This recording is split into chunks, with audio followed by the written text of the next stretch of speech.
Haha. It's me, ya boy. Let me go ahead and hit this here. Let me go ahead and hit this here. Going over to here. Hello, everybody. How are we doing?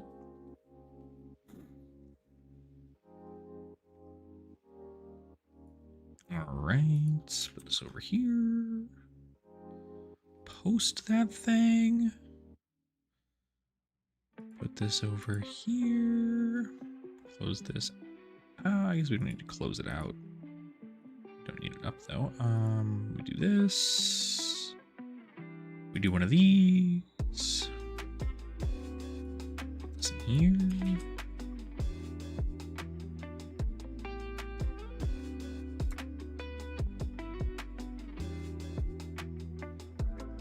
Boom. There we go. That's in there. Let's also share it in here, maybe.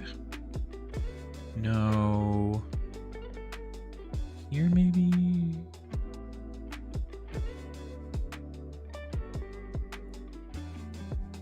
I think it's fine. We're good. I think that is oakley dokley. I think we've gotten everywhere, so that's perfect. That's perfect. Hey, all right, let's go ahead and do this here. 3, 2, 1, and jump scare. Hi. Hello, everybody. Hopefully we are all doing good. Hopefully I'm live to the public, and we can get this thing banging. Get this thing banging if you could. If you would, as a matter of fact. Okay, so I got my case. Just make sure I check this here.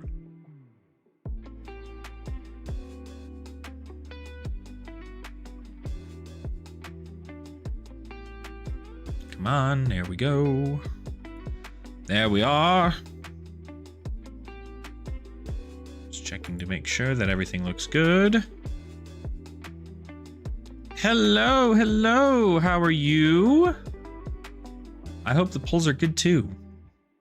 I certainly hope they are. I really wish there was a way for me to put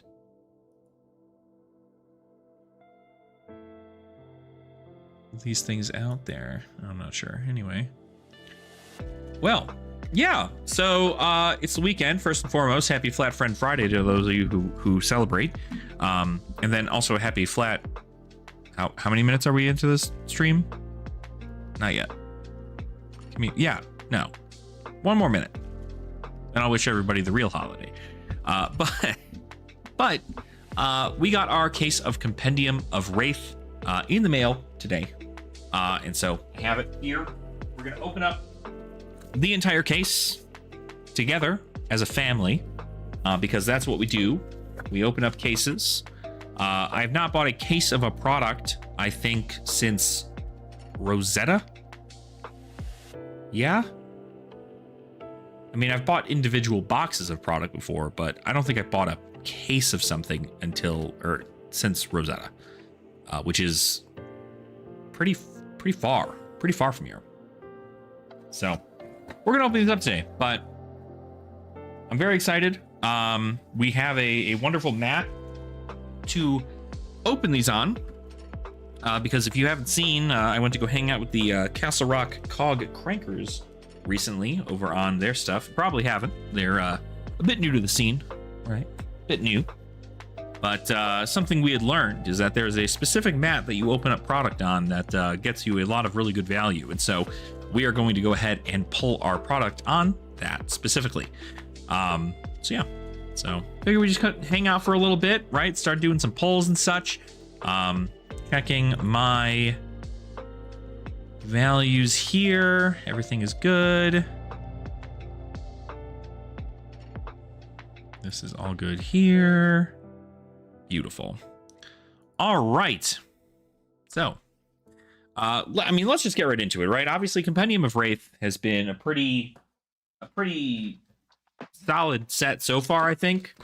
I have some gripes about it, but I think it's a pretty solid set so far.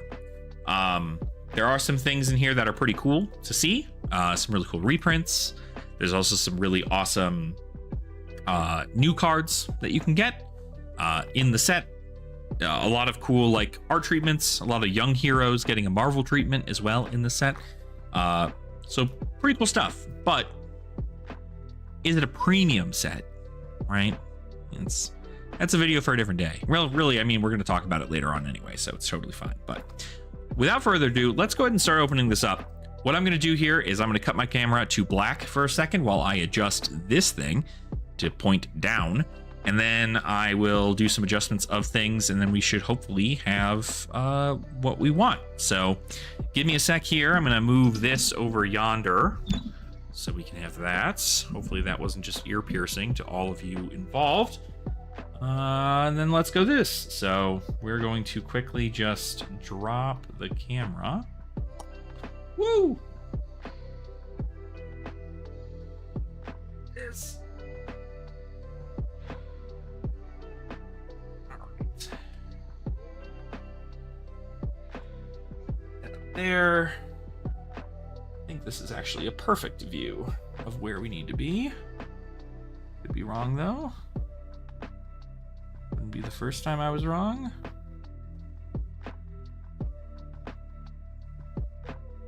Probably need to push it back. No. Ooh. Make sure we're not goofing anything here. 3, 2, 1 webcam. Let me see. Perfect. Actually, that's awesome. Let's move this up just a tad bit. Actually, back to kind of where we had it previously, right there. I think that's awesome. And this should give us all the things we need for this. All right, cool. Boxed. I'm gonna turn down this for just a bit so that way it looks a little bit better. That's fine. We've got some lighting. I'm gonna try to find a card that I can show off. Perfect. We got the rainbow foils that come through good here. So awesome. All right. So as I mentioned, we're opening Compendium of Rathe today. I need my, there it is. I need my good old fashioned box opening equipment. A dagger. And we're gonna go ahead and see what we can get. Now, of course, there's some pretty solid hits in the set. It could be one of many a thing, but I think that we're hoping for some pretty good hits in our fun antiquity pack that we get to open with this. For those of you who do not know, you will find out soon enough here that these come with this wonderful box topper. So these little box toppers here contain some pretty big hits, I would say, but they can also contain some pretty big whiffs. So, yo, hi Topple, how are you?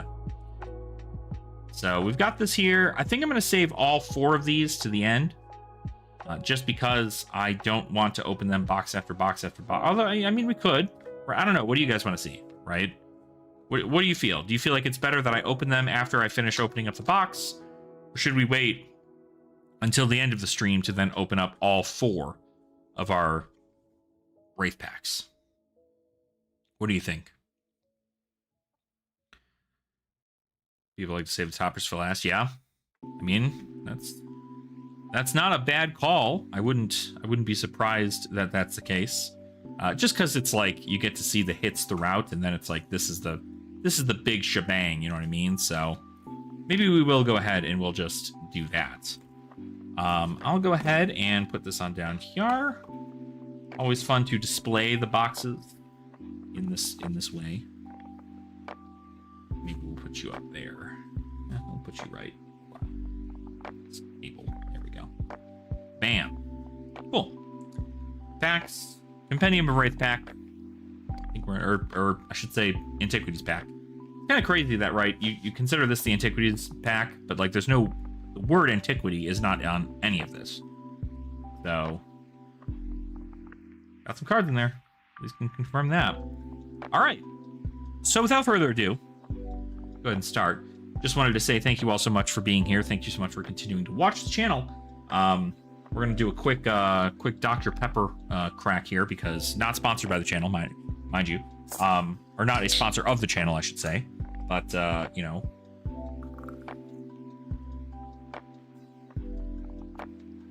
we gotta rep the Dr. Pep where we can. 2 seen as shelter, 2 cases had 0 hits wise. Ooh, wow. Yeah, I mean, we opened some of our locals here have opened quite a lot, and I think they only just recently hit like a good L in their packs. So curious to see how that's gonna play out, but all right, RIP my floor. Well, it's just a bunch of these things. So if everything looks good, we'll slow roll the first couple of packs here, so it looks kind of okay. Got a red felling song. Okay. We have a runic felling song and rainbow foil. Happy I got the reds in these. Pretty good. Good little popper card. Just realized it's a Runeblade popper that comes in for block 7. Huh. That might be valuable. I wonder where we'd find that. Okay. And then, so how these work, right? Just before we get into this, right? There are 5 commons at the front of the pack. You then have your rainbow foil, which can be any rarity. It's usually majestic or lower, because the rainbow foil legendaries are in this thing. So it's usually majestic or lower that are in rainbow foil in this next slot, the 6th slot. And then we have the rares. This first one is a rare. The back one is a rare. And then the one in between both of these is a majestic, or well, it's not a majestic. It can be a rare, majestic, or legendary, or marvel, or anything of the sort there. So that's kind of how these packs work. So we'll see what happens here. Monolith of Glacia, Chains of Brutality. So nothing crazy out of this one here. So we'll just put our rares in with our commons. And then we'll just keep it going. So hopefully everybody has been having a good week. Under Mr. Repelling and Sign budget play. Oh yeah, I mean, I think it's just nice. It's a good popper for Runeblades. And I mean, just pinging for that 1 arcane is pretty good stuff too. So, all right, Man Overboard is our rainbow foil. Colors of Aria is our rare. Sky Warden and Blackstone Greaves. All right. So this set is, I've opened quite a few of it. I've actually just essentially bought an entire case's worth of the stuff individually in boxes, just because it took a little while for these ones to get here. Ooh, Rainbow Foil Voltic Veil. Ever see this card? The jellyfish card? Ooh, what does this thing do? Pay 1, prevent the next 4 damage that would be dealt to you this turn, Lightning Bond. If a lightning card was pitched to play this, deal 1 arcane damage to all opposing heroes. So this is Oasis Respite, but you ping them for 1 instead of healing for 1. And you don't have to be at less life. Kind of cool, actually.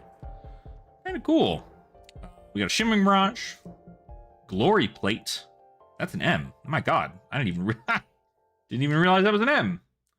Glory Plate. Revered Equipment. So this gets +1 defense for each toughness token that has left the arena this turn. Oh, that's kind of interesting.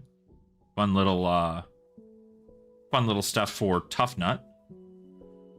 So that's an M. And we got Line Crossers here as well. Line Crossers definitely one of my favorite cards out of the set.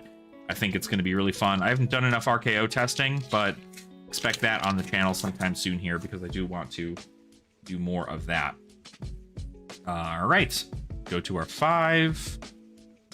Ooh, oh, that's what I like to see. A Rainbow Foil Frosthaven Sheath. Golly, that looks good. This is one of the ones that I definitely want to get Rainbow Foil of, is the Frosthaven one. Super pretty. Okay, cool, cool. Arc bending, shallow water, and a double cross draft. But so far, the market for these things have kind of been all over the place, huh? Like, I kind of feel like you're just... Not a lot of this is, like, worth an absolute ton when it comes to the pure value of it all, right? But I think it's the point, right? It's not supposed to be, like, the most craziest things ever. High Ribbon. Ooh, Crown of Frozen Thoughts. I don't have this card yet. Crown of Frozen Thoughts. Another M equipment piece. This defends, freeze the attacking hero until the start of the next turn. Abilities of a frozen hero cannot be activated.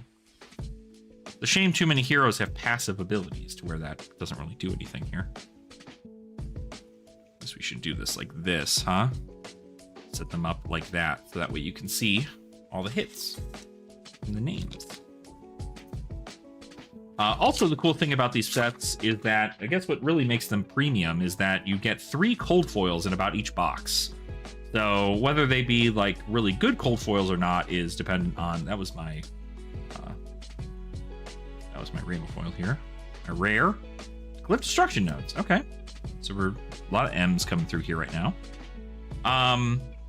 Yeah, it's kind of the interesting thing is that you get three cold foils, but like they could just be the common cold foil equipment.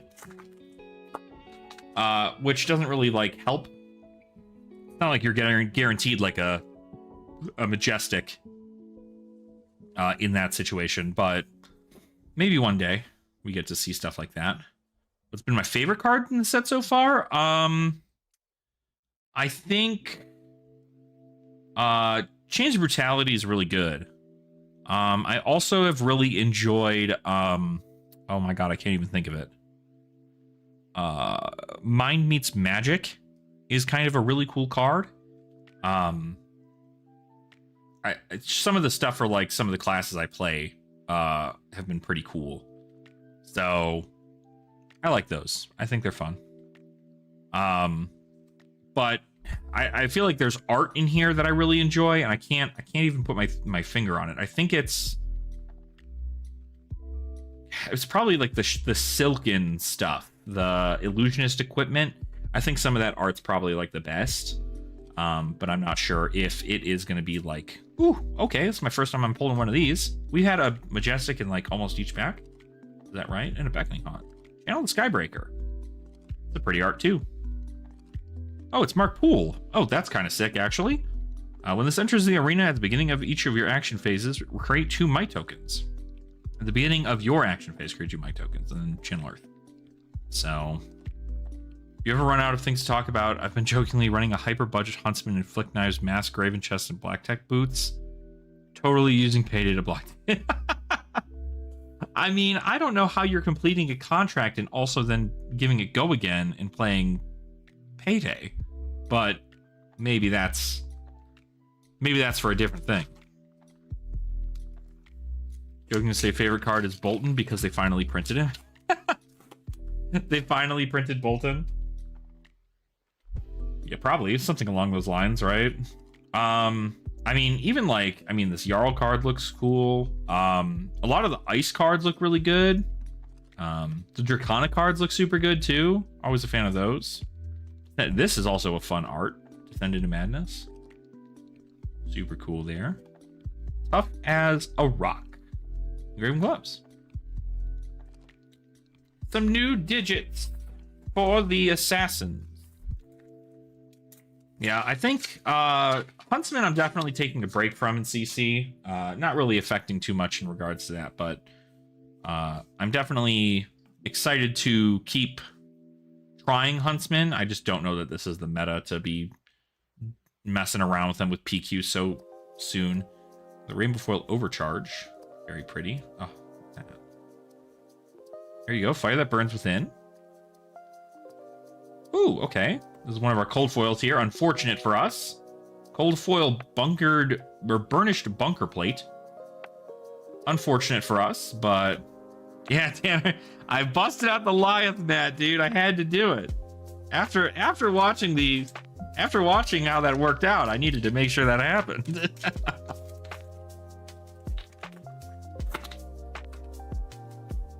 9 reacts in multiple ways to make a quicken.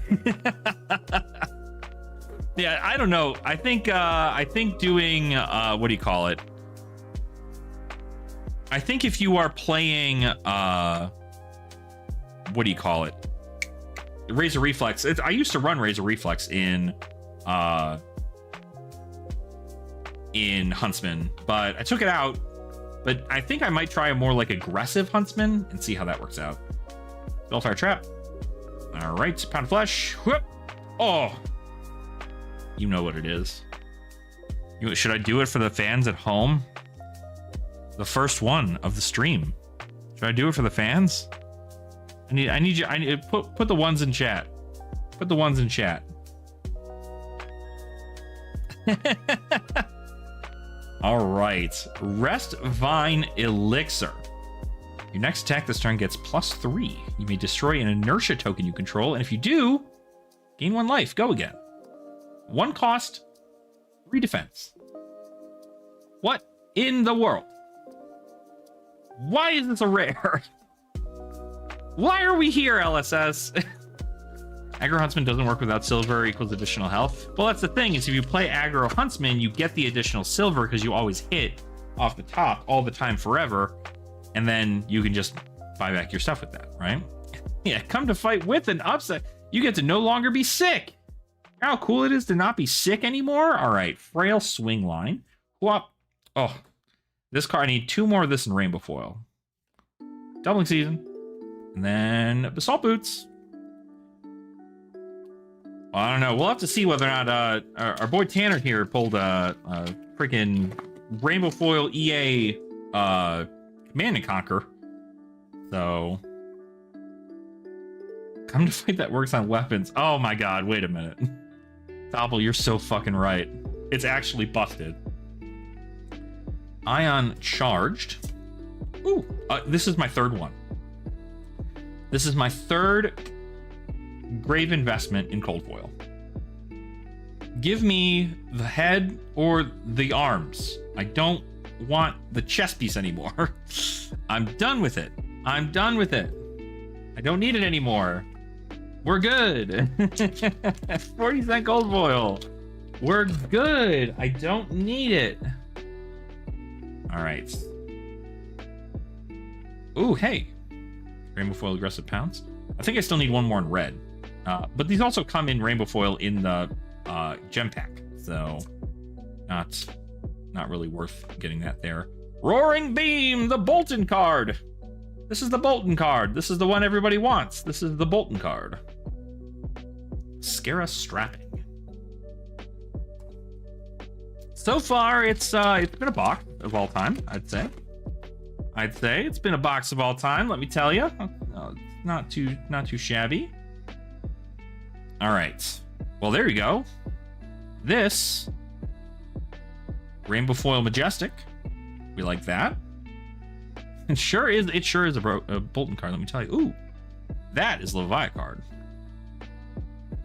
Not a gem pack card. Because Duty Bound Blitz is easier to reprint. Ooh, Tackler Trebuchet. This card is so, I kid you not. I don't know how it's been for everybody else. This card is really hard to pull. I don't seem to get a lot of these. Like, it's really difficult to get one of those cards. So, very strange. I don't need a lot of them. I just need some. I just need 3. I just need 3 copies. All right. Ooh, Future Sight Rainbow Foil. What a pretty Rainbow Foil, too.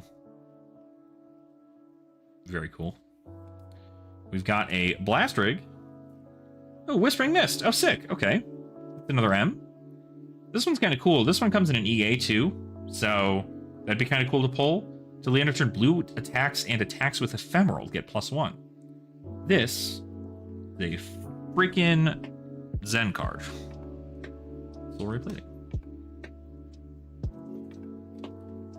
So, not terrible hits so far, I gotta say. It's getting the job done, I guess. All right. 2, 3, 4, 5. Would I recommend running Eye of Ophidia in Huntsman? No. No, there's no reason for you to opt your own cards. You're better off playing Heart of Findall if you're going to play a gem, I think. Got Smoldering Steel. Oh, a Lobotomy. Okay, it's my second copy of Lobotomy. I'll take it. Oh, yeah, I got my pair of Wellingtons back. Hell yeah. I can't... Friggin' Wellingtons were just... I got one pair of Wellingtons out of 3 boxes, and it was passed around like you know what, just recently at our local armory. It was passed around, traded multiple hands for that thing. Everybody needed one. Nobody could get any. Shatter Sorcery. You're welcome, Tanner. This is still a very pretty card. Yeah, did you win? You had to have won those mirrors, right? With my Aether Wellingtons, you can do anything. Seeds of Strength. Nothing there. There you go. I'll take one. Well, but I don't know. Tanner's got some hits. I don't know though. Sam has really been doing a lot for this. Sam's got a lot of good hits. Destructive with Power Spell. Crazy. We're looking to be like almost near where we need to be for... Yeah, exactly. EA cheating bastard. It's a crazy, crazy... I mean, what? That card's probably now like $90 or something, which is wild. I just don't know. I don't know. Maybe I have to read that card again. I didn't fall in love with it when I first saw it, so... Ooh, Bad Breath. Rainbow Foil. What a crazy card, too. This is like Dark Souls boss level stuff. What the hell? Walk in My Shoes. Rainbow Goo Trap. And a Helm Beauty.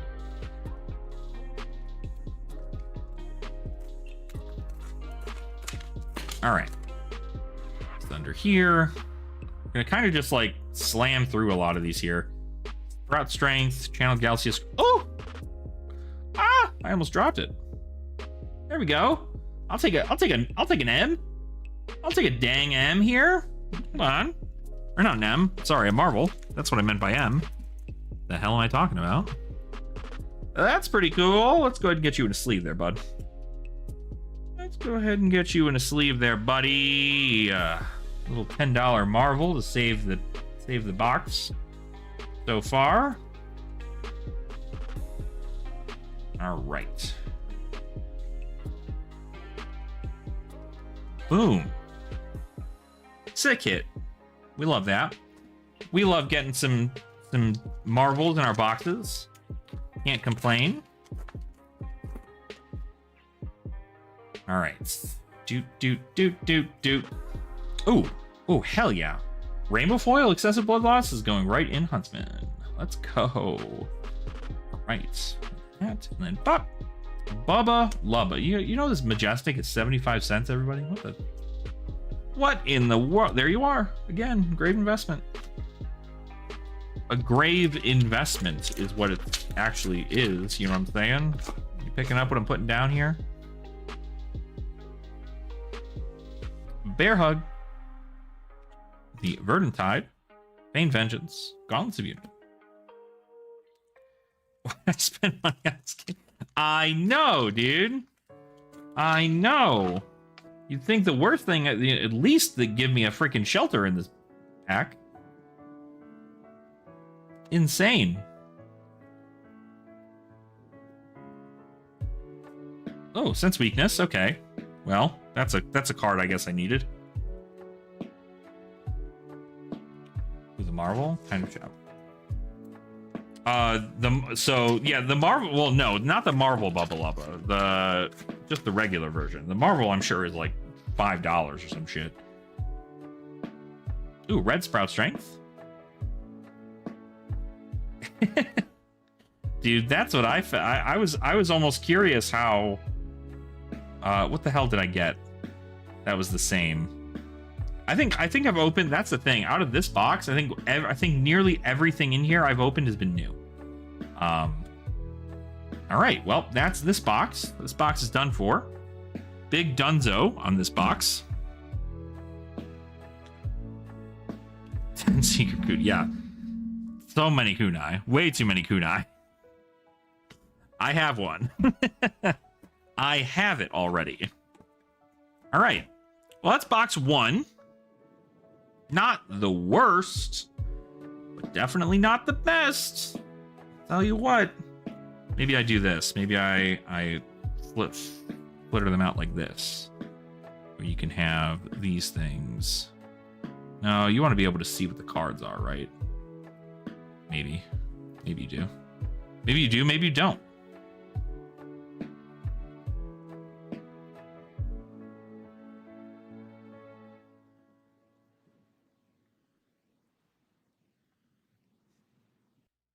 Boom.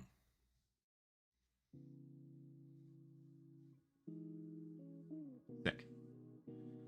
All right, so that's box 1. We're going to do this kind of just row by row so you can see what we got. This, we're going to wait. We're going to wait on the pen, on the Antiquity pack. We're going to go for the second box. We're going to crack it open. The seal has been lifted. We are a go for box number 2. We have gotten, what is that? 1, 2. Was this my third cold foil? It is. We did only really get 3 cold foils in there, one of them being a marble, so. Edging the Antiquity bag is crazy. Oh, there's going to be quite a bit of edging at the end of this thing, let me tell you. We got another Antiquity pack. I'm putting right over here. We're stacking them. We're going to have the craziest master pack a day in our lives. It's going to be nuts. All right. Back to this. Box number 2. We're hoping for better things. Fasting Carcass.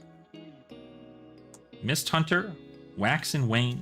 Plating of you. Yeah, they have the plating now. What I really wanted was the plating.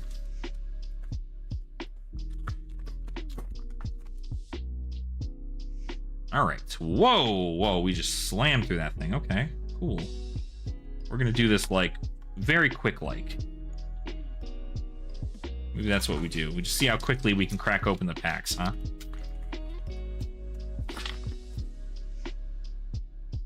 Wow. Hulk up. Oh, Sapwood Elixir. Wow, wow. And a, dude, wow, this has been doo-doo doggy water so far. This is going to be one of those, all the M's are at the bottom of the box kind of deal. I'm almost certain of it. I'm almost certain of it. Ooh, Rainbow Foil Glyph Power Spell. I think it's the first time I've seen this one in Rainbow Foil. That's pretty. Is Jarl worth building in the meta? That's what I'm building. I think it's worth building. We actually, Bad Luck Brax here in the chat is actually Jarl main. Tempest. Oh, Tanner, you looking to pick these up? You can pick up some sick Storm Striders if they were just literally the fucking worst? Golly! You do actually need them? How about a firm handshake in a back alley? I'll get them to you. 6 cases, 0.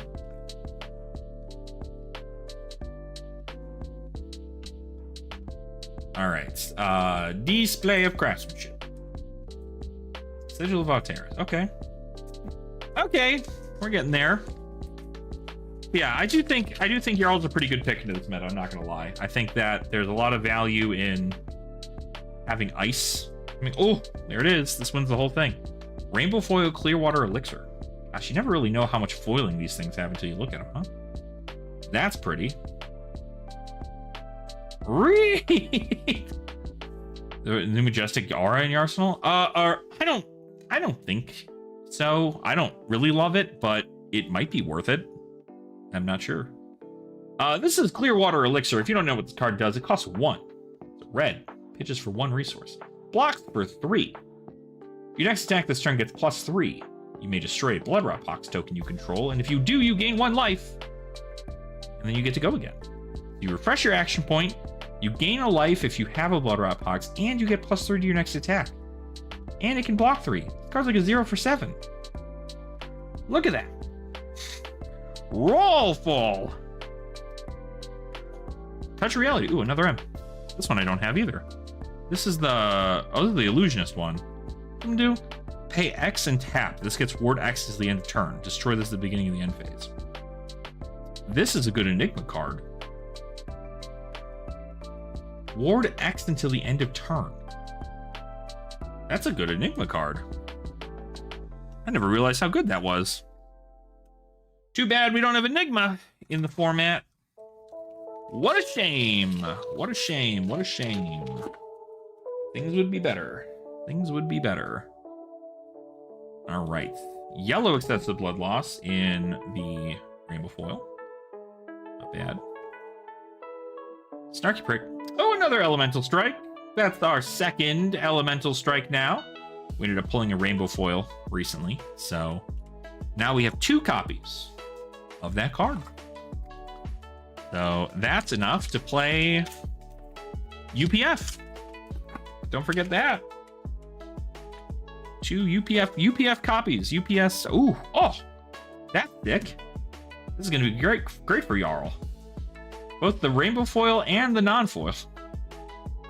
Next attack this turn gets +3 ice bond if an ice card was pitched to play this, create a frostbite token under target hero's control. Unfortunately, though, this can get wobbled, so get wobbled, idiot.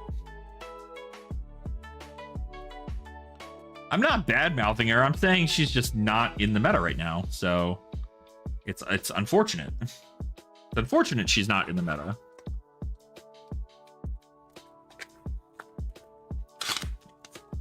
Okay. And we got Duty on Blitz in rainbow foil. The Deep Recesses. Oh, another tome. All right, sick. That's actually super cool. Good to have another tome in case I want to play around with Mario a bit, or Marionette. I do not want to keep calling Mario Marionette, or Marionette Mario, I guess I should say. I do not want to keep doing that. All right, whoop. Heart Wrencher. Heart Wrencher in rainbow foil. Certainly. Pain Vengeance. Doo-doo. Box do be kind of freaking doo-doo, though. We haven't even, have we gotten a cold? We haven't even got a cold foil yet. There's one in this pack. Here's my birthright. You have your play sets. I know you do. There's no way you don't. All right. Blessing of Themis. Oh, look at that. Just like I called. Double cross trap. Cold foil. I already have one of these in cold foil, so some more Phi goodness for people to play around with. Deliver by the end of the night.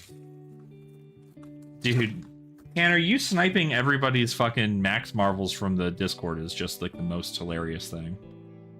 Anytime anybody's just like immediately let's ping Tanner, Tanner's like, yep, give me your money. Or I'll give you get their money. Oh, 2 gold foils in a row. On Unity. I also have this one already, so we already have the Helm of Unity in cold foil, so excited about that. We can get some additional stuff in there. I also think it's going to be cool, just to like, for the sake of this, having rares and commons of like a high rarity value in your binder is going to be really cool because of Silver Age, right? So I think it is kind of neat that we get to do stuff like that. Because that way it just fills out a binder a little bit, you know? Lets people find the stuff they want to bring out their decks. Hulk up. Reduced to recede to mist form. All right. Let's see here. Ooh, a rainbow foil Lunar Mirage. That's sick. That's actually sick. This is gorgeous. This is also my my final card in my playset of Lunar Mirage. So, hell yeah. Get a load of that. I like that just this dragon is rainbow foil and this is not. Oh, wow. So cool. So cool. Ransack and Rathe. All right. So we should be equal almost. I think 1, 2, 3, 4, 5. So let's just assume 5 more hits in this box. Maybe more. We'll see. We shall see. Distant rumbling. I almost just like left this through here. Oh my God, Cam! Thank you for becoming a member. My God, and a gold member at that. Gold member. Cam, you're wonderful. My gosh. Thank you so much. This next hit is dedicated to you. Oh, that's actually kind of cool. That's it. Herald of Victoria. Hell yeah. That's a good card. Rare hit for the gold member. Nah, see, this is really it. Yeah, see, there you go. Silly question. You ever looked at Grand Arc? I have looked at Grand Archive. I was like interested in it for a little bit, but there's not really a time or an ability for me to play it out here where I'm at. But it seems fun. It's another like kind of hero RPG-esque kind of card game. But they seem to be doing well. I keep my tabs on the card game because I like keeping up on that stuff. Ooh. Ooh. Elemental. Another busted card for a Cilio who didn't fucking need this shit. Why did they print good cards for a hero that didn't need them? Crazy fucking work. Crazy fucking work. Don't know why they needed to do all that. Most people have to cut it? Yeah, probably. It's you have too many options now. A brick? Oh. Well, yeah, I guess it doesn't go again, right? It's probably a card you end on, though. But I guess if you have no instance in your hand, you can't, drop it, you know what I mean? I freaked out for a second. I thought this was cold foil. Interesting. All right. Ooh, Ghost Protocol. Okay. See, I tell you, I've opened so much of this. So much of this I've opened already. Like, Ghost Protocol Architect seems to be the one that I open the most. Great for mid-range games when it comes to hand. Yeah. I'm sure it's got its uses. But, like, for combo potential, I could see that it's not as powerful. So, ooh, Rainbow Foil Hyperinflation. Ooh, yeah. Ooh, yeah. Hyperinflation. Don't look that up online. Where the burns within. Valahai Riven. All right, so what did I say? We should have 1, 2, 3, 4, 5, 6, 7, 8, 9. 1, 2, 3, 4, 5, 6, 7, 8, 9, 10, 11, 12. So there should be 3 more hits in this box. If ratios are to be believed, there should be 3 more hits in this box somewhere. Somewhere. Ooh, hey. Rainbow Foil Roaring Beam. This card's going to go to our local Bolton player. That's a pretty Rainbow Foil, though. My God. Look at the shine on that thing. It's crazy. Like, the whole card is Rainbow Foil. Cool. Arc bending. There we go. There's another hit. Leave them speechless. Shout out to Lupine Fiasco for spoiling that card. That's what I need to get is a cold foil wind cutter. Aurora and T can sign it. Spellbane Trap. What? Oh. You know what we have to do to this, right? You know what we have to do to this card. First, we need to see what's on the other side of this thing. It's nothing. Go ahead and, everybody, let me know how you feel about this card in chat. How do you feel about Haboob? How do you truly feel about this card? Deep down inside of yourself, how do you feel about this? Do you feel like it's a good card for Dromai? Do you think Dromai likes this card? Like, truly?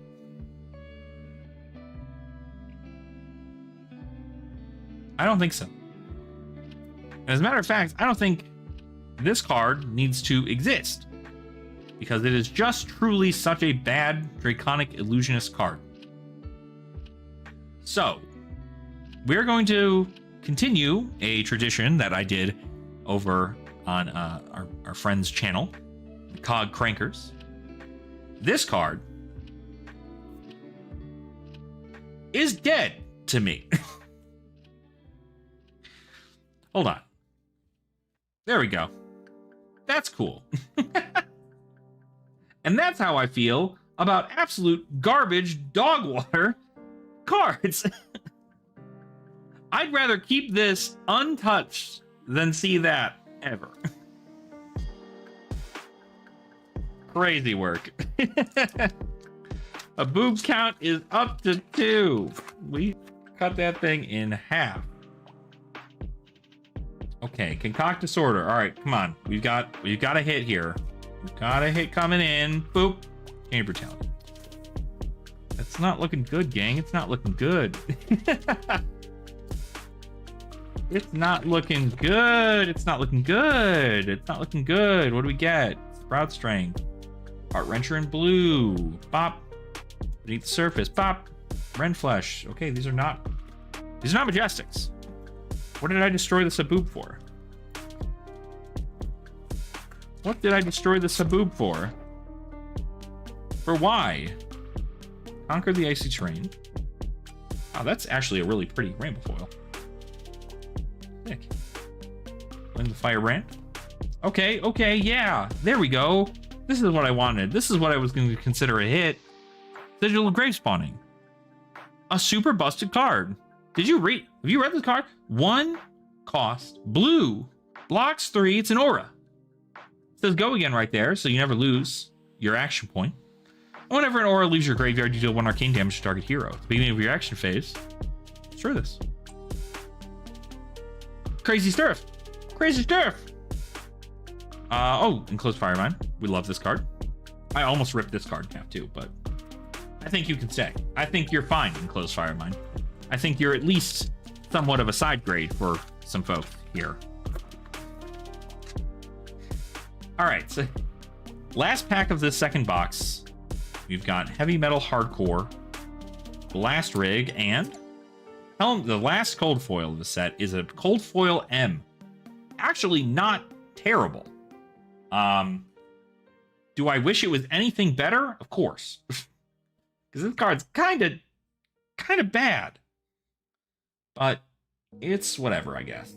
So, not counting Haboob, you know, 1, 2, 3, 4, 5, 6, 7, 8, 9, 10, 11, 12.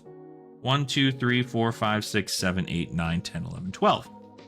So there seemed to be some sort of number that is very specific about these boxes. So that is kind of cool to see that it is following some form of pattern. It's felt like this for the last, like 3 boxes I've opened.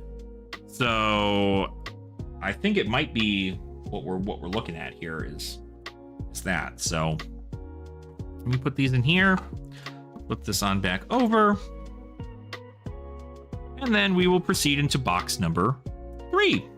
But hopefully everybody's been having a really good Compendium of Rathe opening. Got another box. What did I do with my blade? My blade, there it is.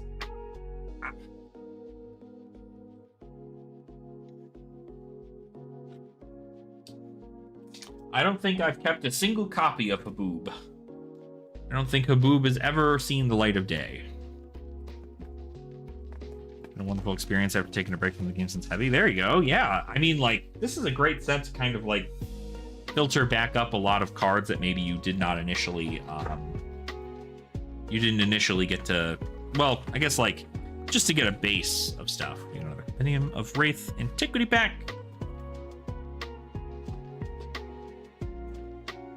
Right. Boom.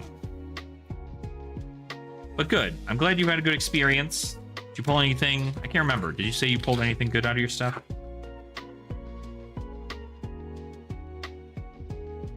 All right. Ooh, legs. Legs. Mist Hunter, Sigil. Okay. Luckily, after all of this, I should have like a pretty solid playset of most of these cards. So after opening essentially 2 cases worth of cards, not too bad. Soulbound Belief. Oh, Swordmaster Shine. That's an M. So again, we're looking at about 12 hits a box, not counting whatever is in the Compendium of Rathe pack. So pretty good stuff. Put on Ice, Ren Flesh. Oh, another Lunar Mirage. Dude, what the fuck? This M is going to be worth nothing. Problem was the input cost. Yeah, that's something that I'm going to end up making its own separate video about, but if you're here, you're effectively going to get to say, ooh, well, I've never seen this in Rainbow Foil yet. Look at that little guy. Something that I feel about the set is that it doesn't feel premium. Right, the reason it's got such a high cost is because it's a premium set, but like, look at this. Like, this box is $140 effectively, or $120 for a box. And like, if you again, it's not about opening the same.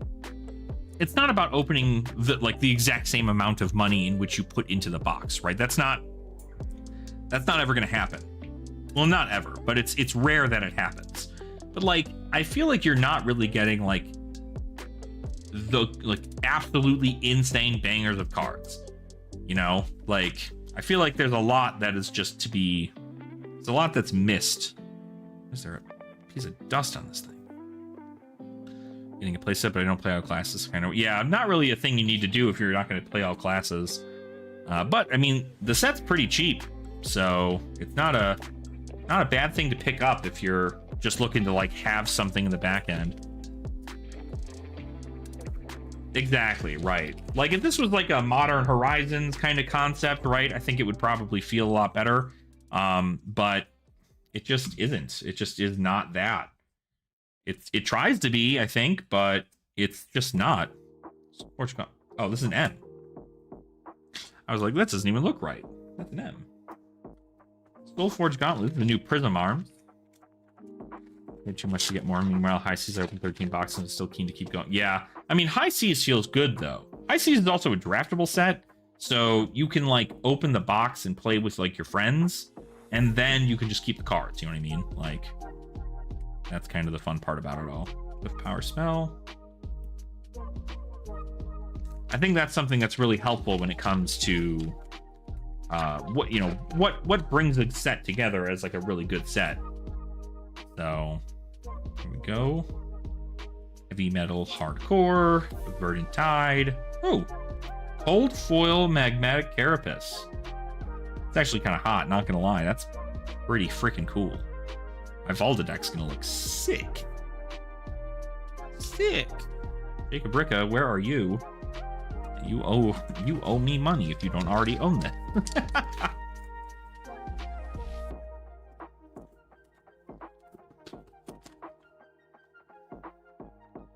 Think they're gonna keep doing pre-release kits? I hope so. I think the pre-release kits were kind of fun. And I'm sure it helped with like variants, because something that was pretty awful about some of the pre-releases before. Oh my god, get out of here, Jacob. Did I summon you? I cannot believe that. There's no way. That's insane. Anyway, I pulled that, so but no, what I was gonna say is the kits felt good because quite literally, if you saw the TO open up a box and gave one person 8 packs, the other person next to you 8 packs, and then you 8 packs, but you saw that the cold foil was opened by the person to your right, you're just not due to get one, like, at all. And if the person who got the first set of 8 packs gets like 3 Majestics in their packs or 4 Majestics, you know your pool is going to be bad. So I do feel like having them in their own pre-release kit tends to be pretty good. But doesn't get 0 equipment from Marlin and packs the cards one. largely niche effector printed for heroes that don't exist. Yeah, it definitely seems almost Dynasty-esque in here, where they seem to be trying a bunch of different avenues for things of heroes that exist, other ways to play them effectively, but they're not the core playstyle yet. Like Boost Teklo, for example, right? That's not the core way you play Teklo, but they've created new cards that said you might want to play Boost. So there's a realm in which, you know, like this card is bad. This card is really bad unless they print Benji in CC. Like, this is just not good. Another Wellingtons. We like that though. What's your thoughts on what happens when Chain comes back in a rotation? Is going to be a side focus on all future sets with commons and rares pre-planned for balance? I don't think Sage is going to be a side focus. I still think that they plan to make it a pretty heavy thing. What it'll probably do is they have to design stuff in a different avenue though, right? Because now stuff that is printed for draft specific things, are they going to be capable for Sage as well? So who's to say exactly what that's going to be like? But I think as long as they're keeping up with a good ban list, and they're actually like actively being good about the ban list, I think it'll be fine. I think it won't be too bad. This card is ass. I forgot this is my third one though, so I've placed it a Doomsaying now. Can't say I hate that. Now I don't have to buy them. Them printing Sigil Blaze and not printing Blaze. Yeah, the Blaze printing sucked. It's not helpful for combative viability. You know, absolutely. I don't think it is either, right? I think what they're doing is, this is almost akin to what they did in Dynasty, right? Where they came out with a whole bunch of these other things that were just like pseudo strategies, but not really a lot of them saw play until like 2 years later. And then it was like, oh, these cards make sense now. Like, I still feel personally in my heart of hearts that this set is going to be you're going to be able to come back to the set in 5 years and go like, oh, Doomsaying? Yeah, that's a $20 card now. So I think it's possible because there is a lot of different things you can choose. But the penis card, Pen 15, you can't see it, but Pen 150, penis card. But I do think that, like, you know, there are things that work well in the set, but I think also a lot of it is it's not explored yet. And so because it's not explored, it feels like everything is lackluster. This card, though, the Illusionist cards are bangers. The Illusionist cards are really good, though. They're crazy. Strike Bite, Snarky Break. Limbs of Ligma Balls. Okay, so we've got 6 hits so far. So if we're on an average of 12 hits a box, we should be getting 6 more hits. We'll see if that actually ends up being true again. Another Shimmering Spectre in yellow this time. Evo Beta of 8th Head by the book. The card's not that great, I don't think, but maybe it is. Yeah, especially the Draconic Illusion card. You see how good that is? It's so good I had to make sure it got into nobody else's hands. Exactly, right? And I think that is also something too, like, so many of these cards, they have like a pretty okay place in Sage, but like they don't feel like they hit a core for anything else. And so because they don't, it just seems kind of awkward to have them. Goo Trap, Monolith, Gloves. Park with the President. Yeah, exactly. Freaking Herald of Victoria, crazy work. All right, we got a Spell Bane Trap, Chain of Brutality, what? Arc Bending. Wow, those were kind of poopy. I guess I also don't know how many packs I have until I look over here. I have a few more. Okay, come on now. Get out of there.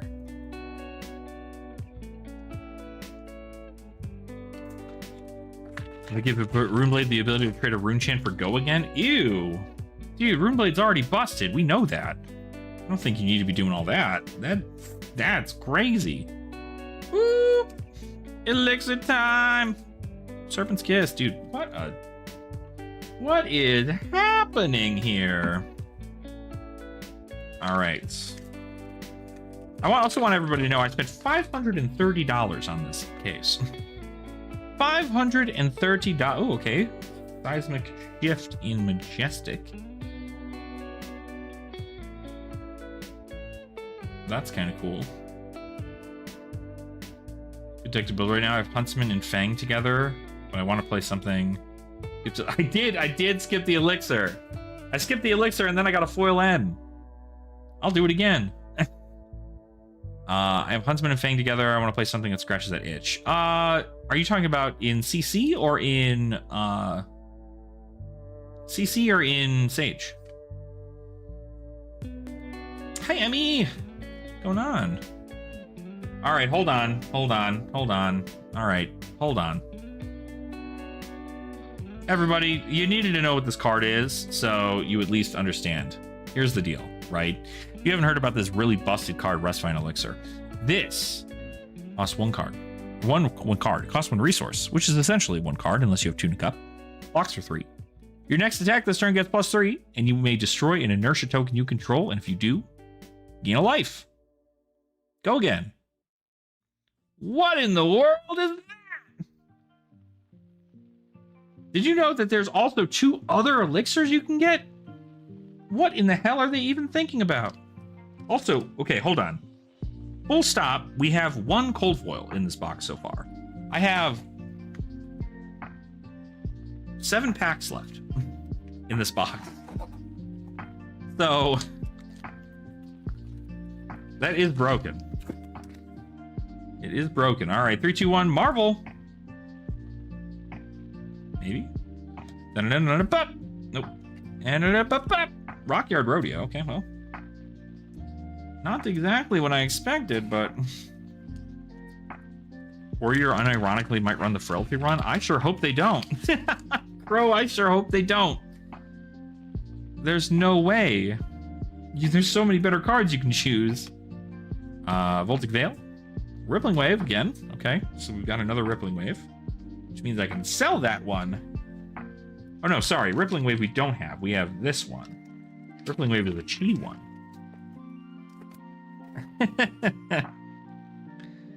All right. Whoa, we got crazy with it here. Laden with Frost. Bad Breath in red in Rainbow Foil. I like that. That'll be good for my RKO deck. Pound of Flesh. Oh, okay. Shattering Grasp in cold foil. I mean, it sure is a card, I'll tell you what. It sure is a card. That sure does says ice equipment.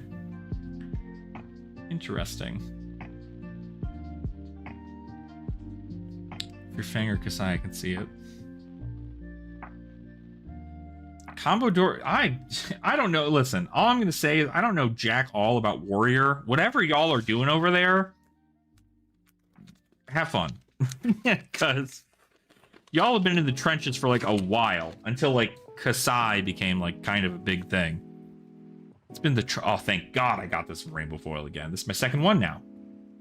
Yes, a Rainbow Foil Serpent's Kiss. Okay, but oh my God, my freaking 5th copy of Reckless Arithmetic. We have 1, 2, 3, 4, 5, 6, 7, 8, 9, 10, 11. Oh, that's 12. That's 12, which means we have 3 hits, 3 packs with no hits in them. Right? Let's just assume.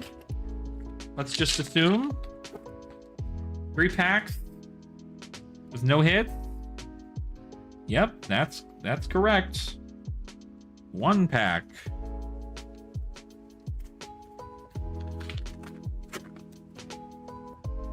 Well, that's got to have another hit in here because there's only 2 cold foils. Where's my 3rd cold foil? LSS? My government mandate. Ah, there we go. That's what I'm talking about. This is so funny and actually really relevant because I'm talking with another local of ours and he's trying to get me some Guardian stuff. And I was like, he was like, do you happen to have a shelter from the storm? And I'm just like, well, when I open one up in my case today, I'll let you know. There it is. Shelter from the storm.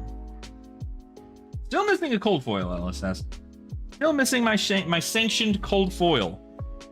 So we have to make it happen here.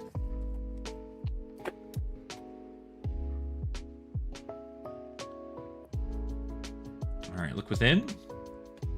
Tough as a rock. Rather burns within. Interesting.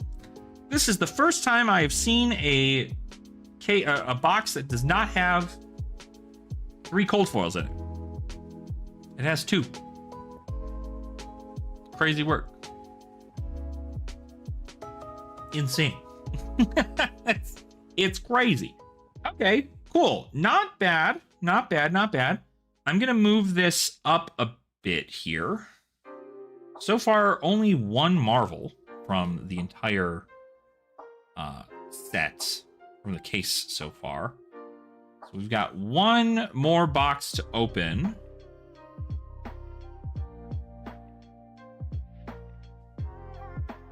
God, what a mess this is. I hope nobody can make this out at home. It's great. I'm gonna get Haboob out here. You don't need to see ripped Haboob. Haboob can go down here. Ripped Haboob counter. Okay. There we go. All right.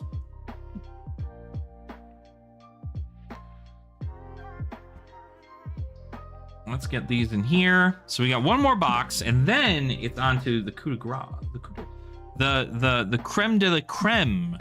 The thing everybody's gonna be waiting for. My antiquity pack pulls. So got 1 more box to open. 3 boxes, only 1 Haboob. I'll take it. I'll take it. I'll take it. It's insane that no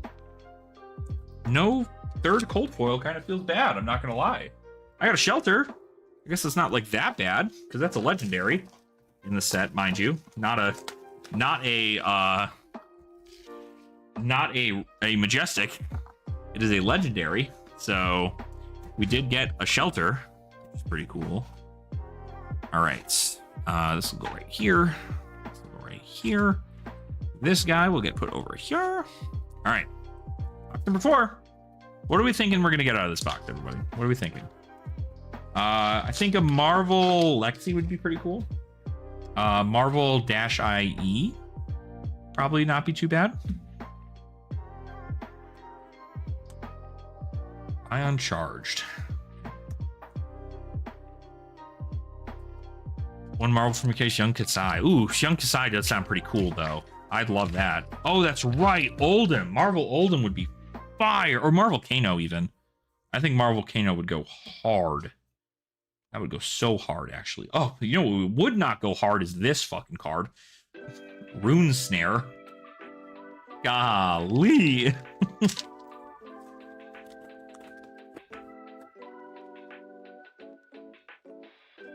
All right. Boop. Hit. See, I'm telling you, this is the only Ghost Protocol I can seem to open.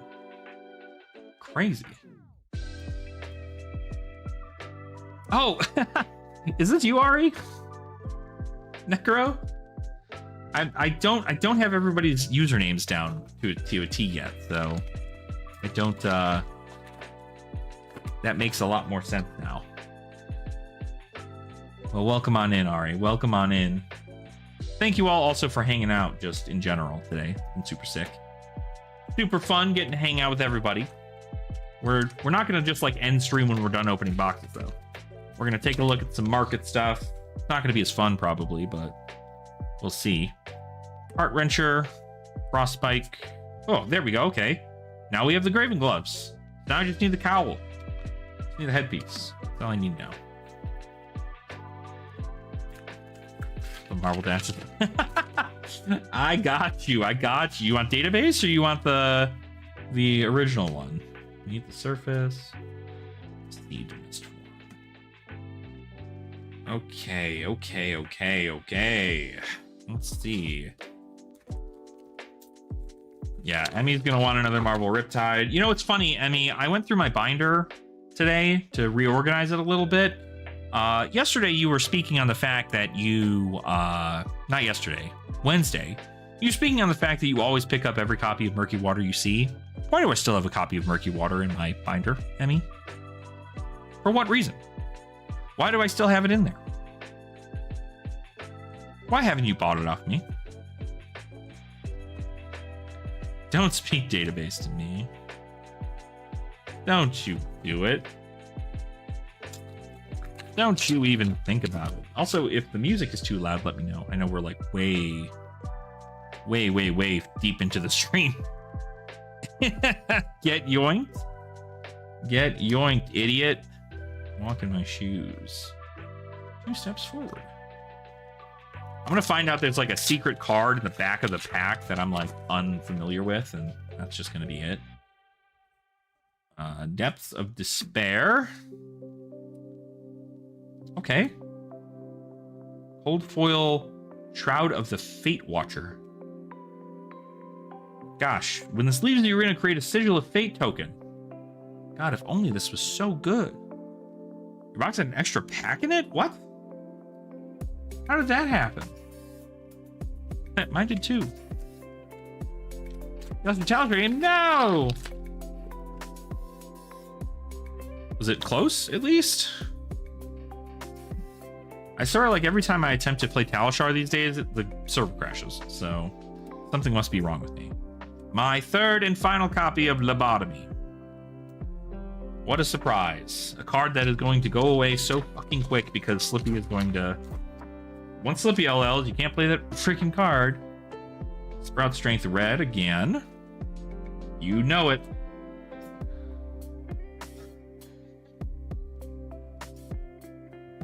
This is not good. You want to see me add to the boob counter?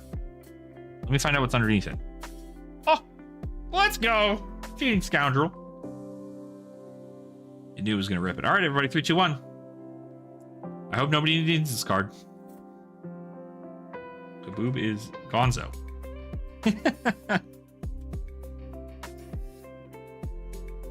Haboob is dead.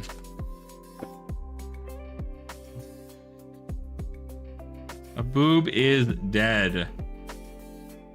Not dealing with that. You do? That's a shame. You're gonna have to open it in your own box. Because any copy of Haboob that comes to me is getting ripped in half, Ari. Every one of them.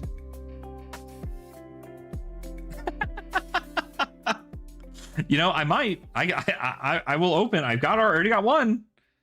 Get you another one. Channel Galcia's Cradle. Very true. Very, very true. It's albino moose. This is the fun part, is trying to get me to figure out who the hell you are. I'd imagine that is Aiden? That doesn't make any sense though. No. It's gotta be Jared. That's gotta be Jared. Who art thou? Who art thou? In mine chat. God, what a dog box this is.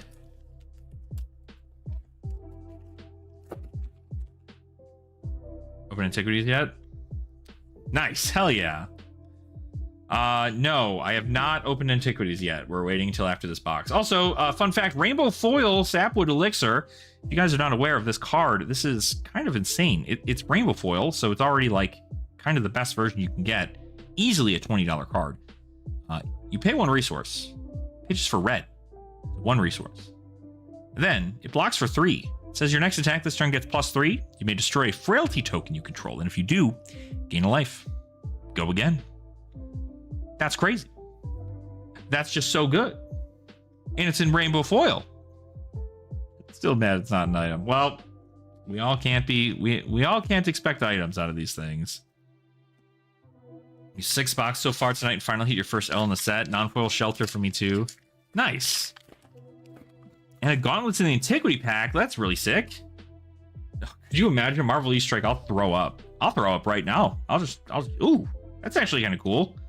A Marvel high current currency. Said the Pleiades sim. Oh, okay. See, so okay. So I just gotta say, first and foremost, whenever you get a foil M in your pack, it seems to always be followed with an M later in the pack. So I don't know how that works, but it does.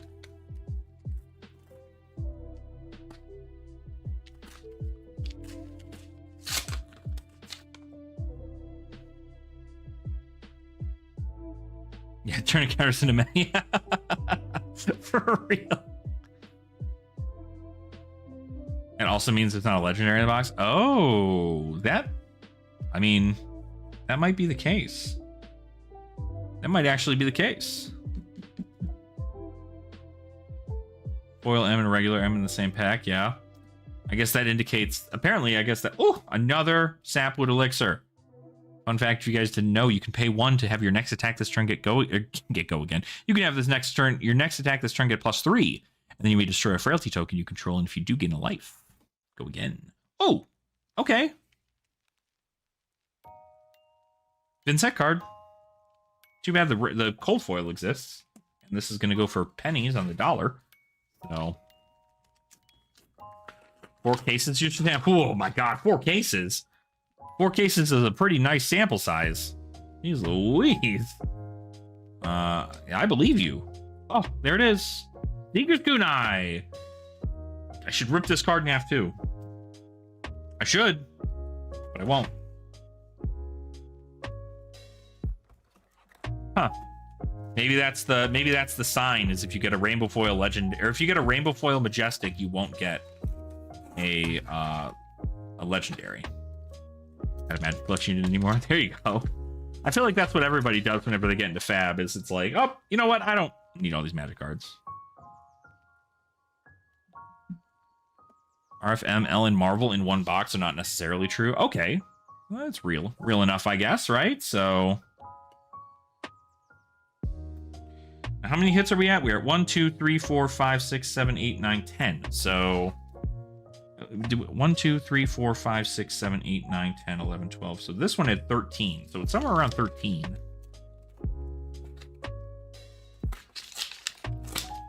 Yeah, that's the only reason it's good. And it also doesn't block. And it also costs you a resource. And also has you bump damage for some reason. It's not... I don't think it's that great. But definitely not... I wish it blocked 3. If it was an item that blocked 3, that would have been pretty sick. I guess you can't block with it.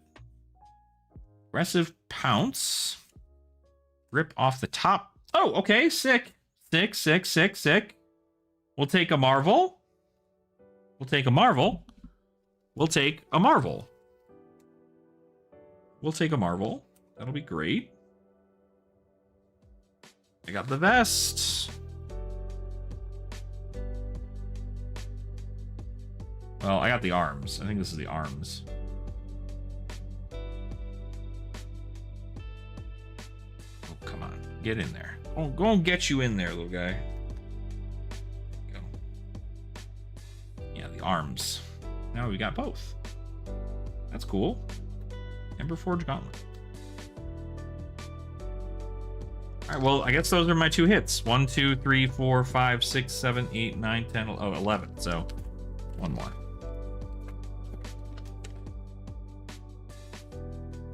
Add breath, drag down, become the bottle. Vigil of Sylphidae. Lay down the challenge. That's another M. All right, well, I'm not going to lie. This was, like, kind of not a super awesome investment of $500. Not gonna lie to y'all, it's kind of freaking bad. I mean, 2 Marvels, not terrible. I wish I had got a Marvel Young Hero instead of a Marvel Teklo chess piece, but yep. That's it. That's everything for these. So out of the hits that I'd imagine are worth anything, we have the Teklo Marvels, and then like maybe the foil M's of the packs. Shelter doing pretty okay. The Magmatic Carapace is not terrible. Rainbow Foil Lunar Mirage is pretty good, I think. Did I got a cold foil, like, I got a cold foil Majestic chess piece, I'm pretty sure. One of these things has it. I don't know. Anyway, that's probably most of what's going to happen out of here. That's going to be not too bad. But we'll clean this up because we have the piece de resistance. This is a cold foil M. That's probably what I'm thinking of here. All right, let's go ahead and clean all this up because we've got some antiquity packs to open. Now is the time. Now is the time. It is time to see how much money we've actually lost on this product.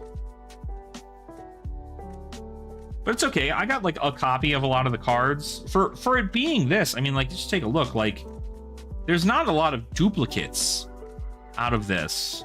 I mean, you're getting a lot of really good hits. Like, that's not bad. So, I shouldn't say good hits. I'm saying you're getting a variety of hits is what you're getting. Marvel Easter, dude. All I'm saying is Marvel Easter egg is gonna make me freak out. I don't know that I'm ready for a Marvel Easter egg. You'll give me a good price to Fable. I can't give you a good price, Tanner, because I'm not gonna sell it to you. I don't have any Fables outside of like Blood of the Drakai and Light of Soul and Plague Hive. Like, I don't have any of the generic ones, so this is it. All right. So we've got 4 Haboobs, one for each antiquity pack. So we've made our sacrifices. This is how this is meant to be. We're gonna start opening these. So we'll start with this one since it's upside down for some reason. I need them more than you do not. You do not. I promise you do not. You can borrow mine. Okay. The worst part about these things is the glue on the back of them, so I'm just gonna... Oh my god. These are freaking really on there. Holy shit. This is bad. Oh my god. Oh my god. This is destroyed. This is just fucked. God, that's so bad. All right. So we know the drill. What we should do theoretically is do it from the top here. The reason being is because technically when you open it from this side, you're going to see the possible art card or legendary card. So we're gonna open it like this.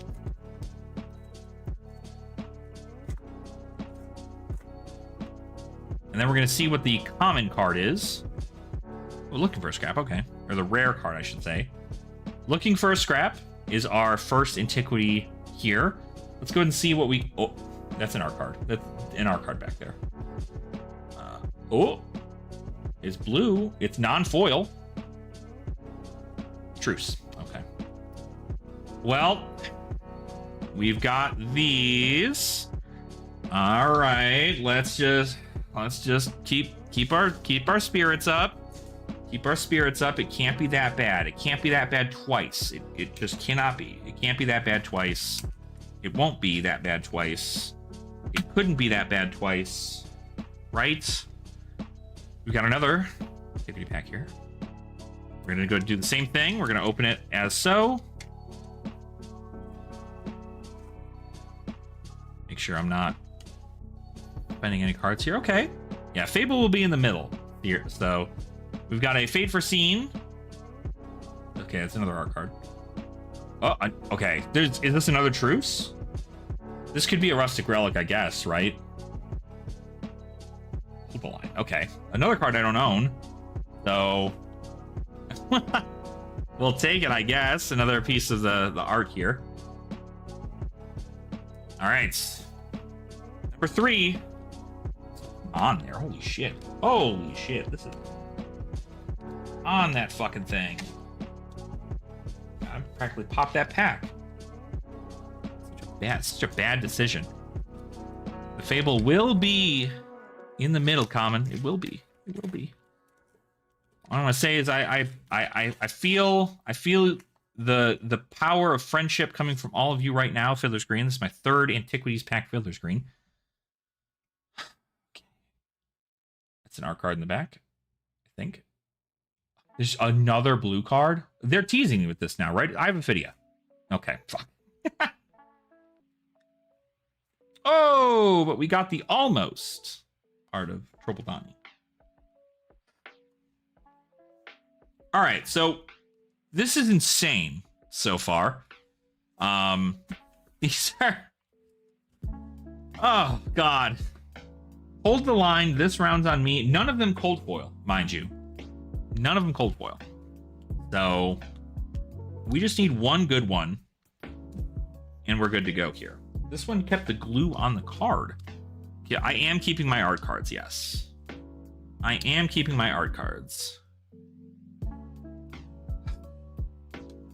All right, everybody. Premium product. There's no way that we get another blue Majestic. There's just no way. This time it's going to be a blue card, and it's going to be hard to find all. It's going to be in this pack. I know it is. Deep down inside my body, that's how it's meant to be.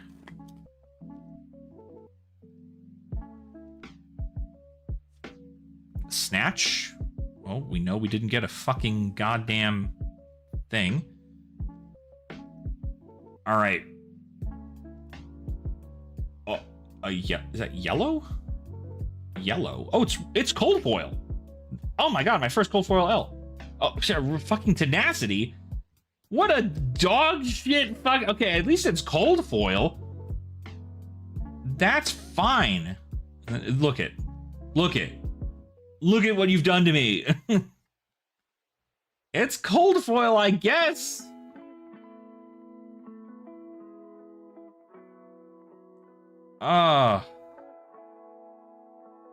Golly, dude. What a time and a half. What a time and a half. So that's our hits. We got, out of this whole case, Snatch, Fiddler's Green, Fate Foreseen, Looking for a Scrap, into a Tenacity. This round's on me. Hold the line in truce. That's nuts. Cold foil Tenacity. I mean, I don't own any Tenacities, so I'm probably going to keep it. But this is what we got. Oh yeah, no, it still has worth. The cold foil M's are so much more worth it than getting these ones here. But thanks, Cam. Thanks for recuperating my cost here, fam. You not only became a gold tier subscriber, but you also gave me a solid $2. Oh god, you trade place on non-foils for it? No, I'm fine with it being a cold. I'd rather, I mean, stay, especially if I'm gonna like possibly collect this set. So, but yeah, so this is it. This is the set. This is it. This is what we've got. Overall, though, not like the worst hit, I could say. But I mean, it's definitely not like the best.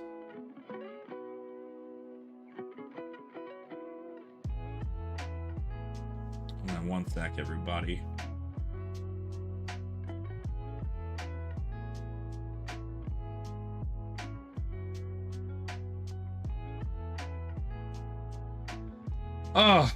So if I were to consider the cards that were worth value in this, which is first and foremost, I should be sleeving this fucking Tenacity.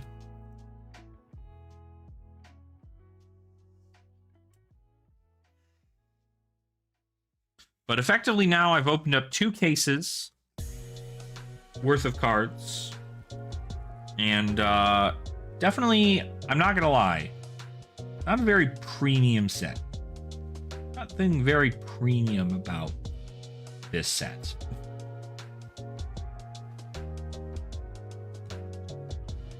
But not, I mean, not terrible, right? If we consider what we got, right? Let's just move these to the side because they're not going to be worth anything.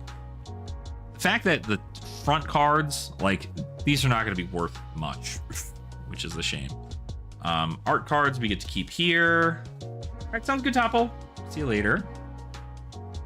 If we consider our hits, we got this, we got Teklo, we got Rainbow Foil EA, or Rainbow Foil Majestics, Legendary Shelter, Rainbow Foil Majestic, Cold Foil Majestic. What else did we get? That is Rainbow Foil Majestic. Anything that's like a Rainbow Foil Majestic or higher is what I'm keeping, or what I'm imagining I'm going to consider as value. Rainbow Foil Majestic. Gauntlet. What was that? Glitter? Okay. Grimoire, no. That's it. I sure as hell am. All right. So, what's the total look like for this? We're looking to make $500. How are we feeling about that, chat? How are we feeling about this being the only hits out of fucking like 4 boxes? Oh my god. I'm gonna throw up. I'm gonna throw up. Hear me out. Don't add. No. Come on, I have to add it up. I have to. I have to. I have to. I have to. I have to know. Okay? I have to know. Because if I don't know, it'll haunt me forever. It will haunt me forever. All right. Let's put a fucking counter up here in the chat. Let's see. It literally is haunting me right now, at this very moment. Let's go ahead and add up. Let me add a.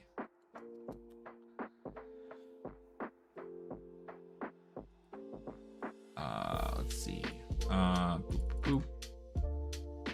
Oh, we don't want this to be yellow. Color white. Okay, and then we go ahead and do this as. Oops, come on.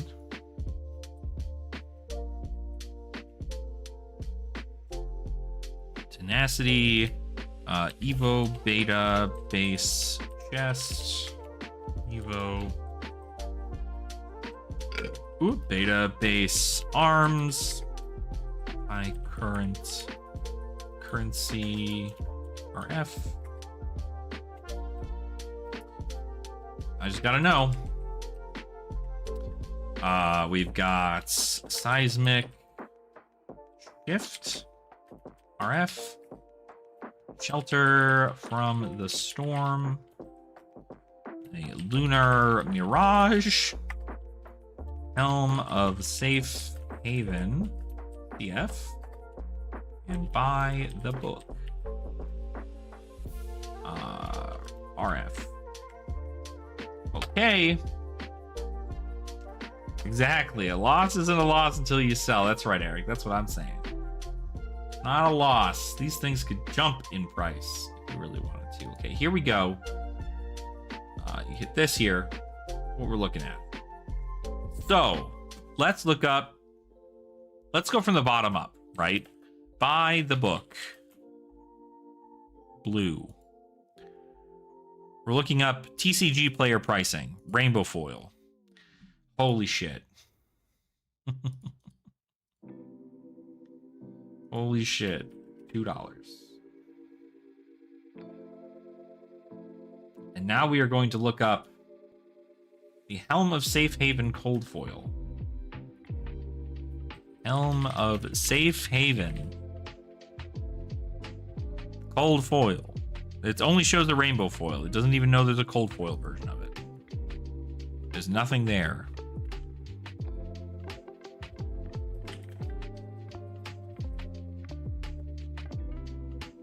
Okay, there should be oh, there it is. I don't know why it wasn't doing $3.50.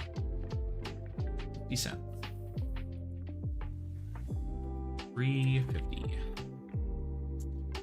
All right, how about Lunar Mirage in RF? Lunar Mirage.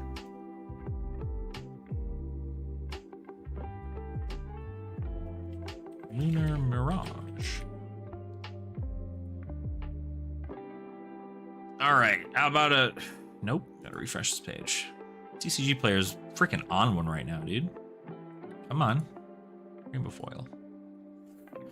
Oh my god, dude. Holy shit. We'll just count it as 2. We're rounding up to make myself feel better. Let's go with Shelter from the Storm. Oops, how about I spell that right?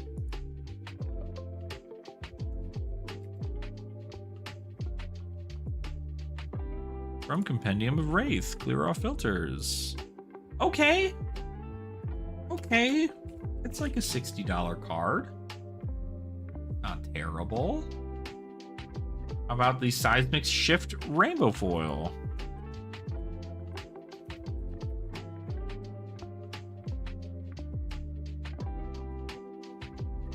Okay.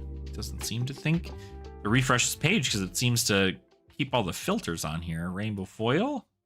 Okay. Okay. We're just staying positive. $3 whole. How about high current currency? Blue in rainbow foil. $2.50. Let's just say $3. Help us feel a little bit closer to our goal. All right, the Evo Beta base. We want the chest and the arms. Need to clear all filters for this because it's going to pop up something else. $14.50 for the chest. 14.5. I guess we can just do 15. Cheating Scoundrel is worth money non-foil? I believe you. I'll look it up. Evo Beta Base Arm. Clear those filters. Refresh this page. 21. Okay. It's about 21 bucks. And then Cold Foil Tenacity.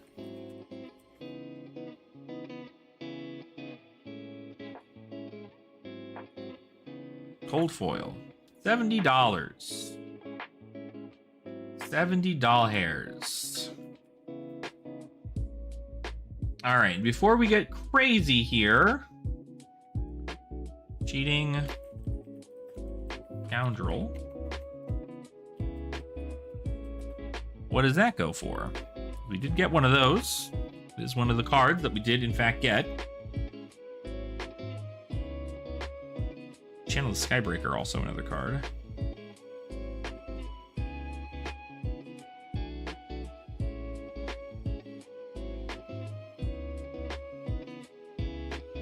Where are you? There you are. Cheating Scoundrel.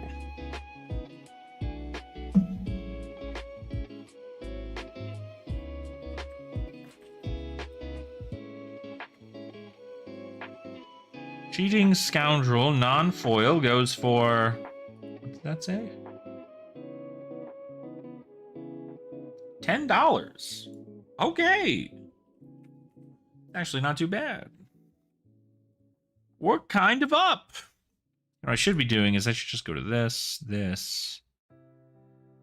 and then I should just go with high to low. Choose the rarity of Majestic. And then I can see how we look here. don't think there's anything else worth actual freaking value. Elemental Strike is $3.50. Now we're just scrounging. Now we're just scrounging. Elemental Strike. The solid $3.50. Elemental Strike. $4. Anything else? Sense Weakness is $3. Weakness. $3. Tome is about $3. A lot of these are about $3. So I guess theoretically, if you can consider like the M's to be about $3 a piece. All right, we have 1, 2, 3, 4, 5, 6, 7, 8, 9, 10, 11, 12, 13, 14, 15, 16, 17, 18, 19, 20, 21, 22, 23, 24, 25, 26, 27, 28, 29, 30, 31. So what, 31 times 3 is $93.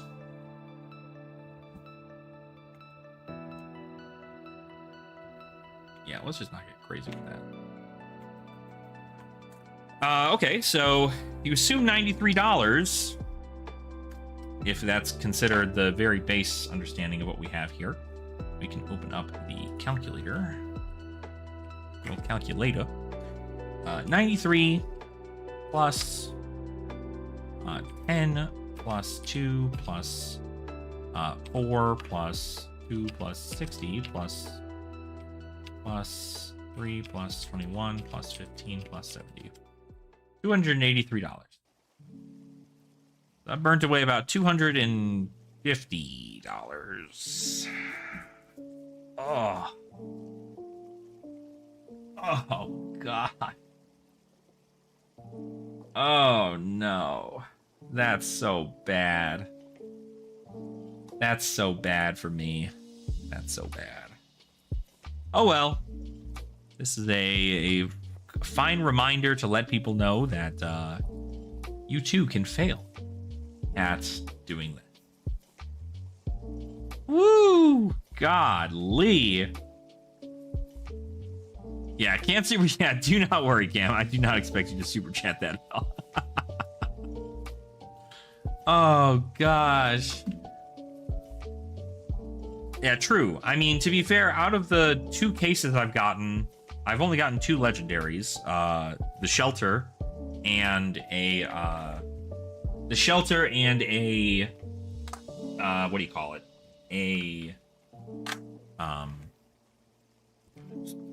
Stonewall Gauntlet are the only ones. So, exactly, Riku. See, you know what you're talking about. Absolutely. If I keep it for 5 years, it could spike. I mean, honestly, I think this could very well go up a lot. I think these cold foil generics are definitely going to be worth a lot. But I also feel like this doesn't, like, the camera definitely doesn't do it justice. But oh well. Oh well. It is what it is. Got 2 cold foil generics? Yeah, I guess, right? So it's probably like 1 in every 2 cases at that rate then. So very interesting stuff, I gotta say. Very interesting. I think we're gonna definitely get this in a sleeve. That's worth money. Cheating Scoundrel, I guess, is worth some money too, so maybe we just need to get that in there as well. I think the Shelter might be going to a new home. And I can trade this up for my Jarl stuff. So that's at least good. Trade that in. And then everything else is just kind of okay. But to be fair, this, you know, this gets us some good what do you call it? Some good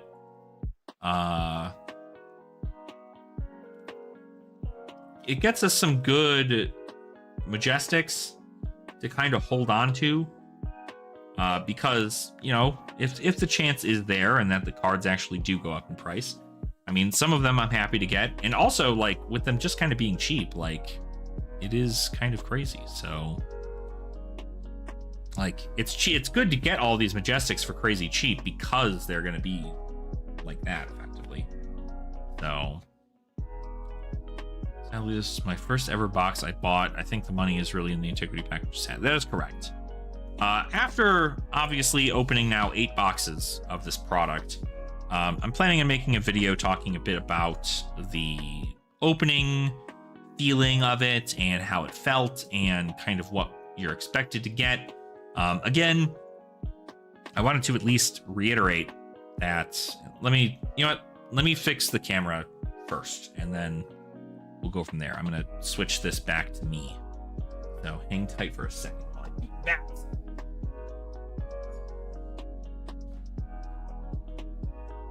Okay. That there. It's around.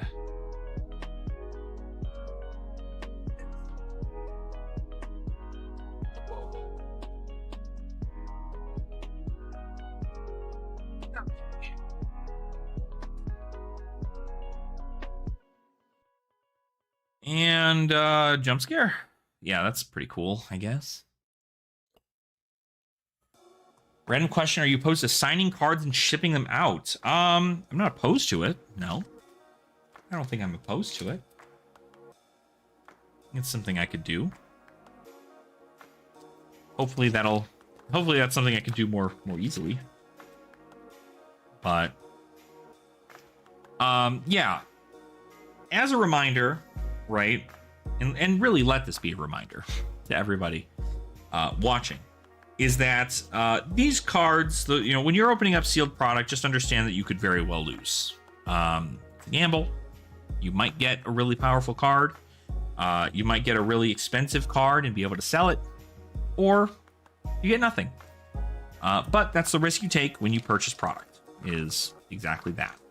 You might not always end up getting what you want. But what this does is it alleviates the amount that you need to get should you want to complete playsets or anything of the sort there. Because even at the end of the day, if you consider, a box to having multiple M's, and I mean, theoretically, if you consider an M even like $5 at a regular base, not bad. Not a bad thing. And these cards can go up, they can go down, right? I mean, obviously I think the reason a lot of these cards haven't really moved in price is because we haven't had any CC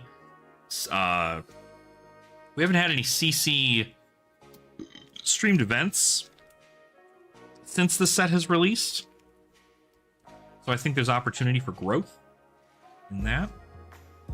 But wait for the full collection to be. Oh yeah, absolutely. I don't know that I'd buy pre-release stuff, honestly.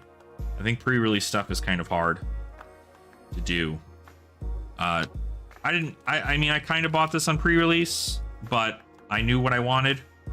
I knew this was going to be a set that I was going to want to open a decent amount of, just because of Compendium of Rathe, Silver Age support, and things like that. So. And I mean, I got a lot of really cool cold foil equipment for Sage, so can't quite complain about that.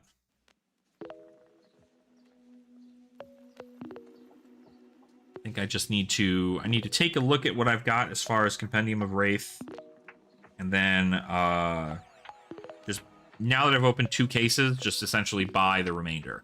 Because again, that's the cool part, right? This is something that also you can think about when you're going about your collections or whatever, is that these cards are going to be easy to get for the next, like, I don't know, couple of weeks, probably the month. They're probably going to be pretty easy to get because so many people are selling them, right? This is the hot new thing. People are listing their singles. They're getting them all up on the market, so on and so forth. And so you're expected to see a lot of people sell them. With that being the case, you can start buying them, right? My concept here is still that you should be buying any Majestics or Legendaries that are under $5, especially if they're like cold foil and you can get them in cold foil for $5. It's pretty good. So yeah. Yeah, Nathan, I am still alive. I just finished my case break here. We kind of got hosed. Well, we did get hosed. We got hosed pretty bad. But it's okay. I had a fun time opening it. I had a fun time vibing with everybody and hanging out. Get in there, dude. What the heck?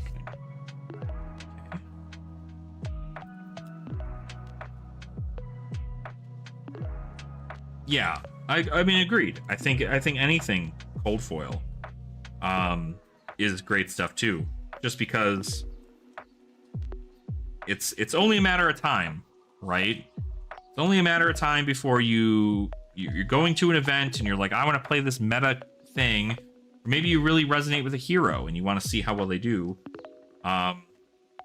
You can buy the cards for it, right? I think that's kind of the most important part about all of it. Is a lot of the cards are really inexpensive. So I'm not gonna like complain that it was like it was a worthless set, because I don't think it was worthless.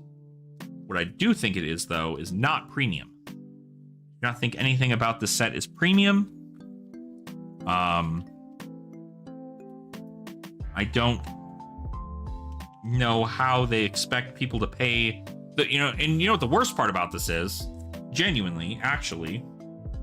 The worst part about this is that with it being a premium set and now the best-selling set of Flesh and Blood's history, I would imagine LSS is looking at this and going, oh, so we can sell all of our boxes at this price, and people will buy them in mass. Which sucks. Because I don't know that many of us will after this. I do not know that many of us will. Oh, I'd imagine there's a lot, Nathan. I imagine there's a lot. So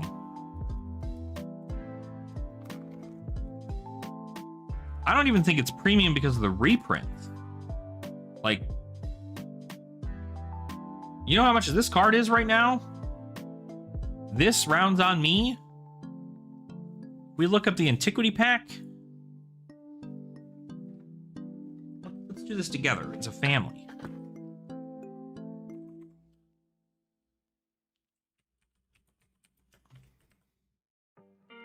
We look up the antiquity pack set. And we go high to low. You'll see. This is $800. Freaking insane. This is $400, $475, $260. The prices of Fables have not gone down. These L's didn't go down in price at all. And this is obviously insane. Maybe look at this, right? Like, then all you got's $5. Almost $3. Kind of cool. Hold the line, $250. Like, a lot of these cards don't feel premium. They're reprints, but they're not premium reprints, right? I don't think many people are out there going, oh my god, I can't get my copies of Ripple Away. I can't get my copies of Seduce Secrets. I can't get my copies of freaking Rusted Relic. This card, which can come in cold foil, mind you, and it's still $17.49.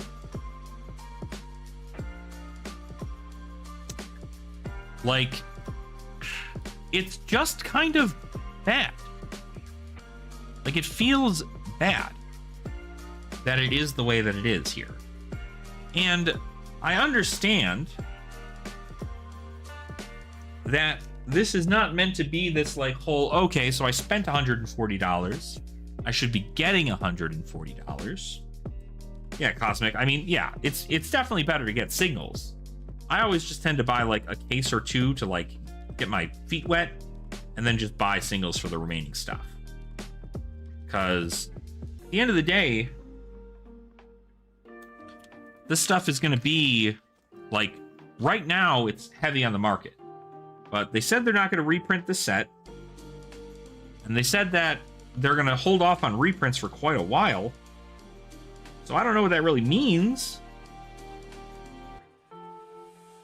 But what I do know is that I don't think that the reprints did anything outside of like bringing a couple cards down from $80 to like $40.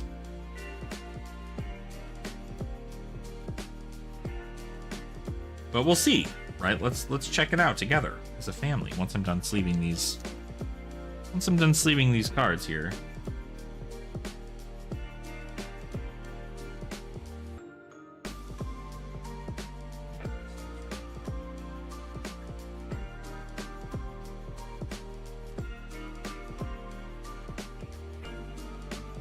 For sure. And I think that's the thing, is that, like, again, you're not supposed to get your money back, right? That's not the point.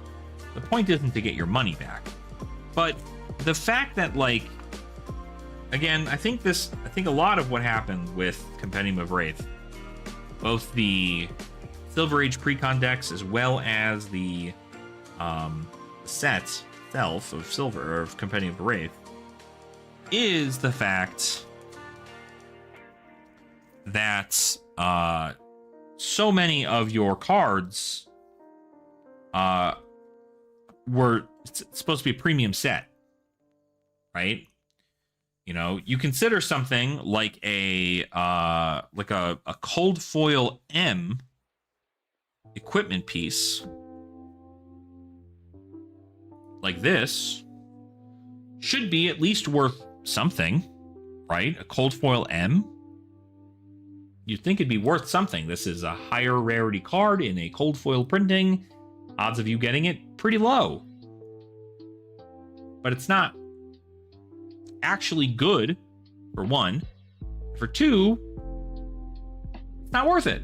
Like, it's not a good card to be like, oh, of course, it's gonna be great. So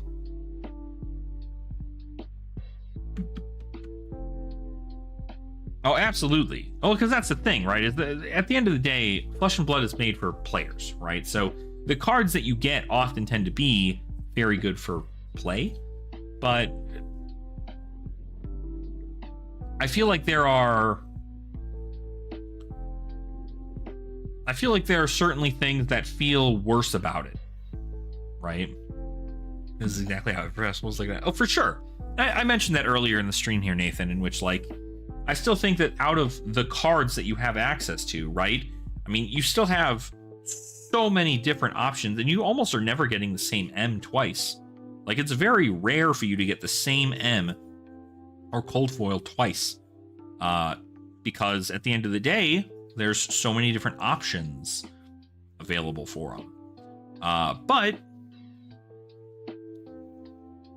I also think that it's just not like, I don't know. Something about it doesn't feel like, I don't know, good isn't the right really word I want to say here, but just doesn't feel like it's getting me what I require from like a pack opening, right? Because I think most of these cards actually don't see play right now. And while I could be the person to be like, okay, they don't see play now, but they could see play later, and therefore holding on to them is really good. But it's not, I think we've all kind of gotten to the point where, like, this just doesn't feel good to call a premium set, right? I don't think they called Everfest a premium set. That was just a supplemental set. I think they could have dropped the price of this set, made a bunch of cold foil, rare and common equipment, and made it like $100 for a box. And it still would have sold the most. But that's not what happened. Are Marvels and Legendary cards? No. You can get Marvels and Legendaries inside the actual packs too. But if you want like the super special versions of them, or of some of the cards, usually it's all in the Antiquity pack. So, but you can still get a legendary in the main set. We pulled a Shelter from the Storm in the main set.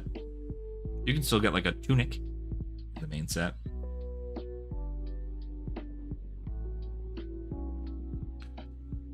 Yes, it was called a premium set. At Worlds, actually. They called it a premium set. And the reason I think that they called it a premium set is because you were able to get more than one cold foil. Right? Not the fact that you could get reprinted legendaries, but because you could get up to three cold foils in a box, which is huge, right? It really is a lot. But I think the issue there is that 3 cold foils in a box, if all 3 of those cold foils are common and they don't see play in Silver Age or Classic Constructed because genuinely they just have bad value, then why? What about that is considered premium, I guess? So, sorry, an ad play. Can you repeat it? Yeah, of course. So, no, you can get Marvels and you can get legendaries inside the main set. You do not need to. They're not only in the gold pack. In the gold pack, you can get some of the legendaries in the set in an extended art treatment, but they're not. The only Marvel you can get in the gold pack is of Enlightened Strike. So.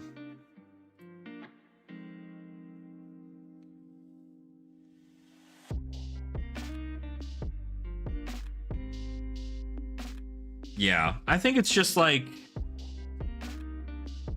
of course. Yeah, exactly. If there was only one cold foil per box, I mean, like, it still feels like that, though. You know what I mean? Like, it's cool to see that I'm getting multiple cold foils. That's awesome. The only issue is that I'm getting multiple cold foils that are, frankly, pretty bad. And if they see play 5 years from now and I have them, sick. Right? So sick. But like, you're trying to push Silver Age right now, right? You're trying to help keep your competitive circuit alive right now. And you can't do that by printing cards like this. What does this card do outside of literally Bunker Beard with a chess piece?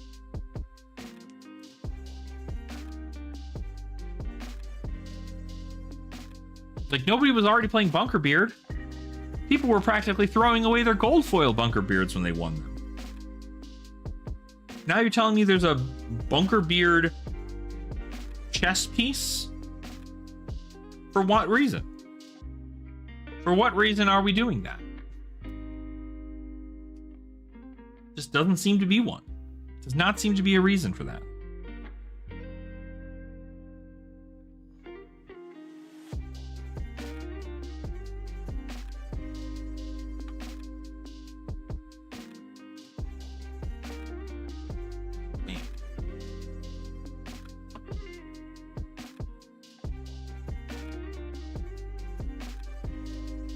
Grab an expansion set. Yeah, okay, but Nathan. Yes, they print crap in expansion sets, but not all the time. And frankly, Dusk Till Dawn was a poor set to be called an expansion set because it only expanded light and shadow. It did not do too much else for any other heroes. So it just kind of is not worth it there. But I don't know. I mean, again, I think that after opening up a bunch of cases, or a bunch of boxes, I should say, I've definitely gotten quite a lot of things. You know, I've gotten a bunch of Majestic equipment that I don't have to buy copies of anymore. I just have to find them in cold foil, which, as the set continues to push on, we might see less and less of.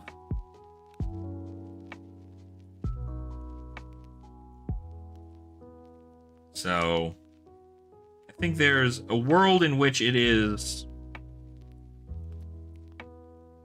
it's not that bad, right? I don't think it's that bad. I don't think there's a world in which it's like, okay, we're obviously dooming to the point where you shouldn't be opening up product. But from a again, I think this is where, you know, my honing in on marketing of these things is that they considered the set premium, and the only thing about it that's premium is that you have a chance to get a cold foil version of a generic card or an extended art rainbow foil version of a generic card in the Antiquity Pack. Which doesn't make it a premium set, it makes it a premium pack. Right? If they just sold Antiquity Packs for like $50 a piece, I could almost guarantee you'd be making hand over fist in that kind of money. But the other thing is we also don't know how much of this has been printed, right? We know it's not going to be reprinted, but we do know that it is, it might not be a very big set, which means that those cold foil M's might actually just be like some of the rarest versions of those cards. The reason being also is because a lot of those cards being printed in cold foil, now they can't be printed in cold foil anywhere else. So you have Truce and Tenacity and Hold the Line and all of those cards, they can't be printed in cold foil anywhere else now, which is kind of interesting to think about.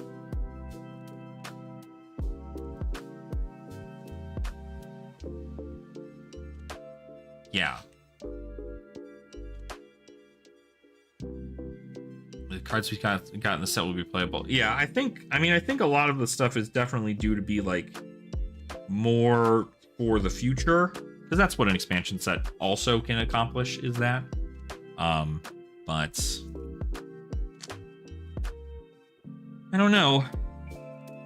Make sure I don't have any other rainbow foil. Don't have any other rainbow foils. Okay, I want that. I want that, and I want that, and I want that, and I want. That's fine. Adult Benji, please. Maybe. I mean, they printed Gentle Breeze. Seems like a pretty big Benji card, I gotta say. Also, now I'm realizing, hold on, did I?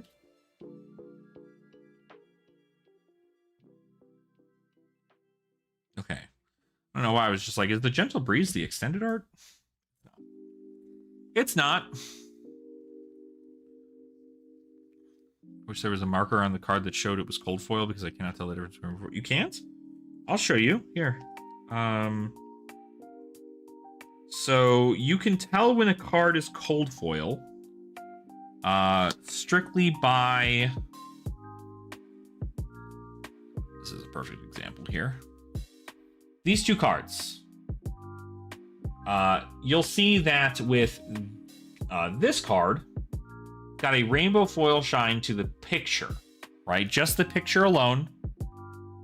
It's rainbow foil. And no other part of this card is rainbow foil.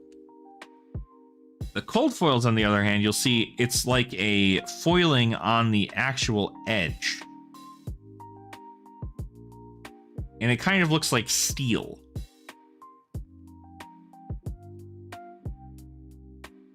So that's a cold foil. But I will admit, sometimes they are hard to spot.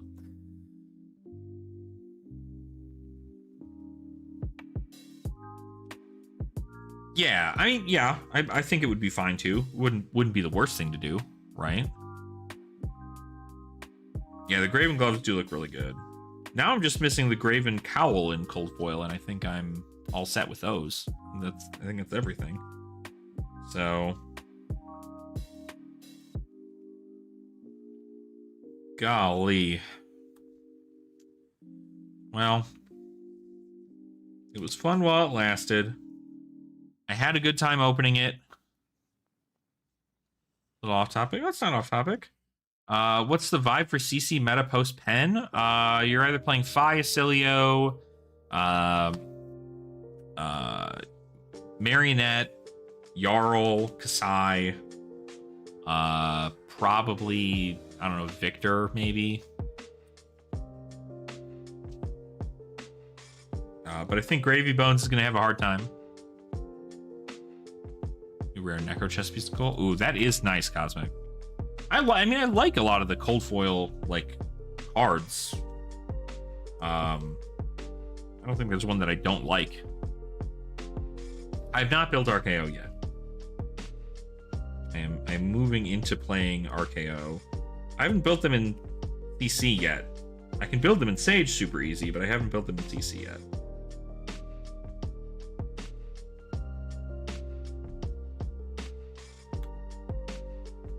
Random more niche M's, they did reprint.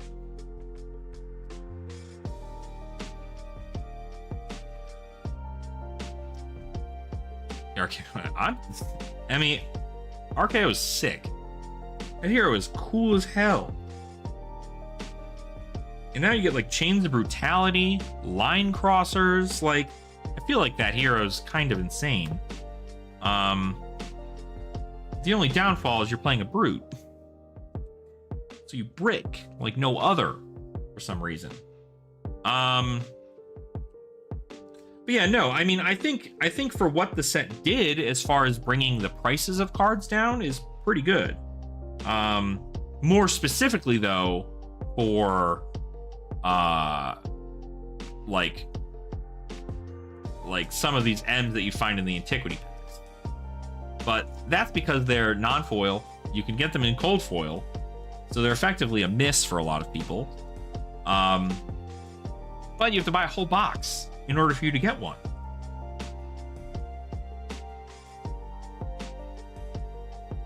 I think he's pretty good in Sage. I think so. I think Mocking Blow is just like a card of all time. Like that deck is crazy for that. Okay, still a few that I need to get sleeved up, but I don't have enough sleeves on me right now. So, but I think it would be. It's not a bad haul. I don't think it's that bad. I think what I should do is I should look at my play sets of stuff and see what I have. See what I've gotten over all these things. Because, again, usually you can open 8 boxes and get almost everything. You really can't get, like, a lot of this is not too bad. So I got some good rares too. A lot of my like rainbow foil rares and rainbow foil commons. Those will be good for blinging out some of my Sage decks and blinging out some of my CC decks. So we'll see. I mean, I got a few, I think, rainbow foil red excessive blood loss. So that's pretty good. Yeah, I mean, getting everything is going to be, it's hard. It's a hard thing to do. I'd actually, you know what? I'm curious, actually. We could probably look that up. Is there a good place to find advice on Jarl deck construction post-pen? Probably Olin Together on YouTube here. Olin Together is a pretty good Guardian player. And actually, my Jarl build is slightly based off of his Fatigue Jarl build. I think I'm going to try for more of an Ice Aggro build. I'm actually probably going to try and make some videos here this weekend about Jarl, like playing them through Talishar and seeing how that all works out. But it is, I think the CC meta is going to be in an interesting spot. I think it's just going to be a lot of like aggro stuff though, which is probably not super great, honestly. Interesting. What is okay? So that's all right. Should probably clean this up. What I do want to do real quick here, though, is I kind of want to look over. Let me look in Compendium of Rathe, please. So I want to look at these here too. So let's just take a look at the actual set itself and showcase kind of what we end up seeing here, because there's a lot to be had if we really just consider the Majestics, right? Let's just not even consider common cold foils or anything of the sort here. Majestics, legendaries, and marvels, sure. The fact this comes in extended art, didn't even know that. That's crazy. That's already really expensive. But Tunic, still $100. So the reprint of Tunic didn't seem to do much for the price. Balance of Justice reprint didn't seem to do too much for the price. We have some new cards in extended arts, which is fine because, again, there's a lot in the set, so it's really hard to pull some of those cards. So seeing those is good. Command and Conquer, $65. I mean, it's cheap. It's about $20 less than when you'd normally get it. Crown of Providence reprint, also pretty cheap comparatively. Crown of Providence is like a necessary headpiece. So for $68 for the non-foil, it's not that bad. Even $73 for Quick Dodge isn't terrible either. But these ones up here really didn't move a whole lot. The Lexi Marvel being $60, I think. I'm not actually sure why this one's so hard to pull, but it is. Shelter, $60. The extended Sense Weakness, $35. All the Marvel heroes are pretty set in stone here. And then we move into this stuff, right? E-Strike getting printed. These are cold foil. These Channel of the Skybreakers are cold foil. So pretty cool there. I think the same with the Channel Icelock Glaze are cold foil. Then we have some extended arts, some more Marvels. Like these, I don't know why the sigil is $45. That's crazy. These Evo legs are $10. I guess we must have gotten the more expensive versions. Well, no, this is $13. Are the young Marvels that are cheaper? Yeah, for sure, for sure. The thing is, they're all roughly about, like, these two for about $20, and $20 here is not terrible. Yeah, Chain being $30. I think you're gonna want to play Chain in next season if Chain doesn't get like absolutely nerfed to the ground. So, gonna make sense to have that. Stonewall Gauntlet went up to $20. Sick. Bubba Lubba, $13 for this card. Temporal Wobble is currently $8 right now. This says it's $8 for the Cheating Scoundrel, so this must have just literally just dropped in price as we went over it because we thought it was $10. Turns out Cheating Scoundrel is $8.50. And then like everything else is about $3, right? You've got a ton of stuff here that's about $3. What I do want to see is if some of these cold foils are actually worth a lot. Because they're going to come in cold foil, like Tempest Dancers, right? It's going to have a cold foil version of it. $8. Like, probably not bad cold foils to pick up if you're getting a cold foil M. You know what I mean? Like, it might not be worth it right now. But picking these up at this cheap of a price for a cold foil, like, kind of insane. I mean, a lot of what this is like you're kind of just hoping, you know, like you're hoping that you're gonna get the, like, Shield Beater doesn't come in cold foil in the set because it comes in cold foil in the gem pack. So this is just $2. Vestige of Flatulation is going to be worth nothing in cold foil. $5 for this card. Crab M cold foil, but I don't ever get a chance to play Brawl.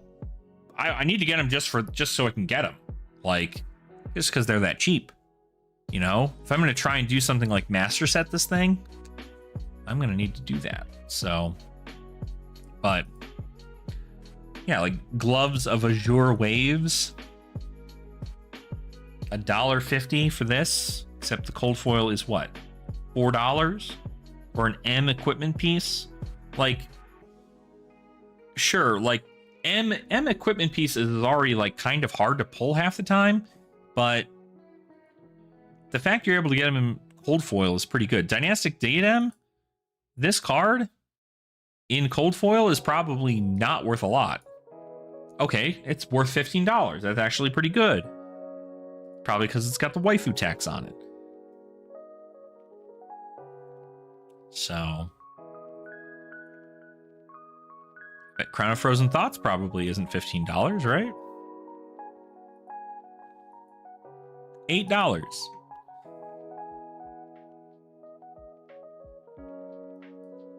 Yeah, it is. It is a Fang card. I know Crown of Everbloom also is a card that seems to be doing pretty well in cold foil also.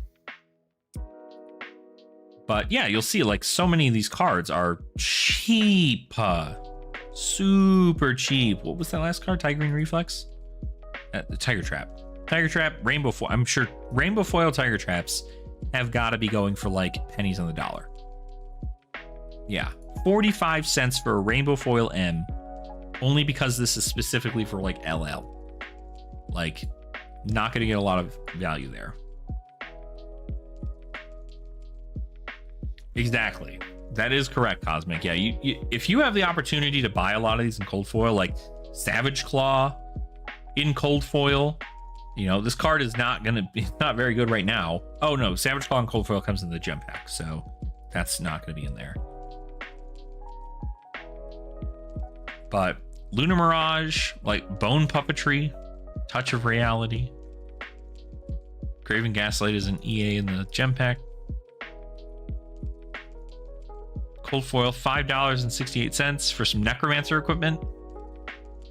Like, this could be very much so worth it later on. Touch of Reality. Cold foil, $4.17.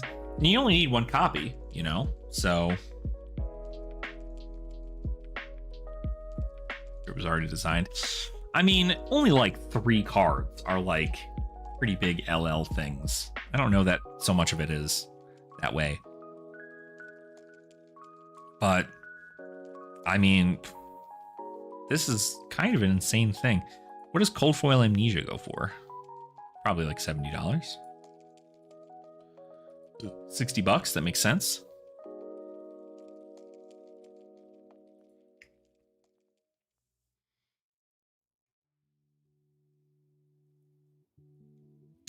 Yeah. I do think that there were worlds in which, I mean, you can still make Rainbow Goo Trap happen. You know, if your opponent is Vincent, that's giving Dominate on a Drowning Dire, or they're a Runeblade in general. They're playing Mauvrin Skies with Runic Reckoning, not Runic Reckoning. They're playing Mauve Skies and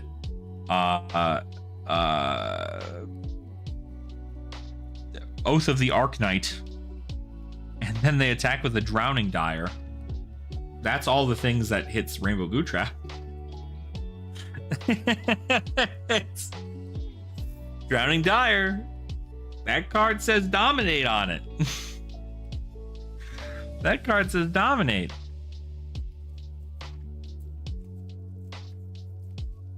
Yeah, no. I mean, I'm not trying to like hyper defend the thing. I mean, like, it's just there's only a couple cards that seem to be very specific for LL, and the rest of them are very much so cards that other classes who are lacking in some cards are getting. The only difference is that they're not like the cards they're getting aren't like super uber design.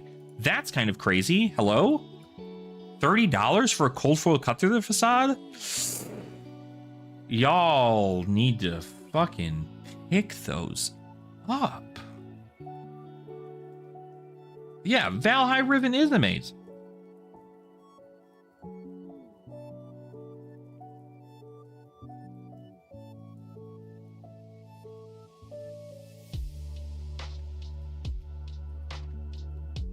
Oh god, my eye itches.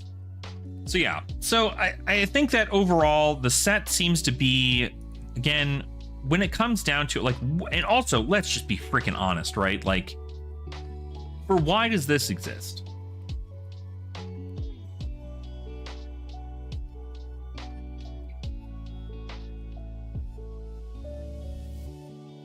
Yeah, for sure. And well, because that's the thing, is it's an expansion slot for heroes that we know are also going to be returning, right? That's why they made Lightning Runeblade chess pieces. It's why they made, you know, Mystic Arms. You know, it's why they brought Mirage for a bunch of things. Like, You know, like there's a reason they did it, because they have to hit everything, right? They said they were going to print something for every frame. But even like some of those cards don't do like super good in the Heroes in LL. Just would go chap in this bow. I don't think this bow should have existed, period. Like, what in the world is that? Why does this card exist? Why is this card real? There should be no reason why this card exists. It literally does nothing. Like, just change the ruling? I mean, the ruling of what? The format that nobody plays? No offense to our UPF players, but like, the rule that nobody plays? What does it matter? What does any of that matter? Like, this card literally is just Red Spine Manta, but you have to pay a resource for it. That's all this is.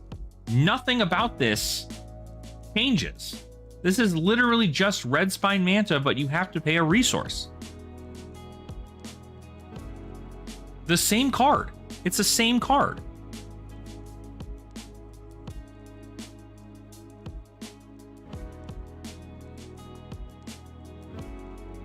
Half of Barbed Castaway. Ugh. Half of Barbed Castaway is crazy.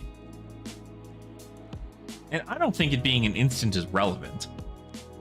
I really don't. I don't think that you're like, yeah, okay, cool. Let me just like put this into my arsenal so I don't lose like what? So you know, you have to take all of the damage, and like when you get hit with an Okanold, you just pitch and put something into your arsenal.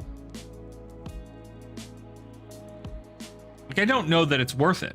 I don't know that this is good. This period. But like in like Lobotomy is a very interesting majestic, but guess what Lobotomy does? Nothing. If Orbital Class is banned from the entirety of, you know, Classic Constructed, so then it just becomes a card that only can follow Slippy. That's it.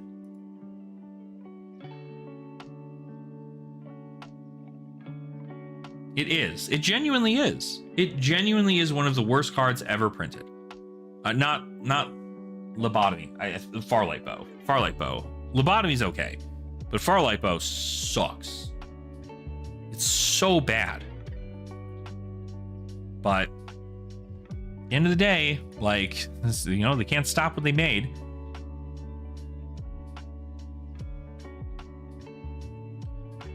So I think a lot of these cards, like, that's the thing, right? Is like, really what we need to take a look at is, did this set make reprints of other things go down, right? And we know that some of them did, right? Crown of Providence being $68 is pretty sick, right? Because it's Crown of Providence. Crown of Providence. So the EA is 205. But even look at the Dusk Till Dawn 168, so you can choose which non-foil you want. You want this one or you want this one. And then it's even $89. It's $20. You can pay $30 more, or $20 more, and you can get the rainbow foil. I'm curious what the cold foil is going for. $150. This card was like $250 not too long ago. $150 for a cold foil now. That's crazy. And then we look at Tunic, right? Take a look at like a, you know, the Tunic. Oh, we have to, no, printing.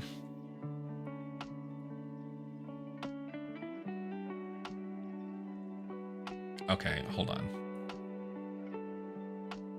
I hate when TCG player does this. It's like, oh, clear your filters. I didn't have filters, gang. I didn't, I swear it. I swear it. Okay, it's still gonna do it anyway. Hold on.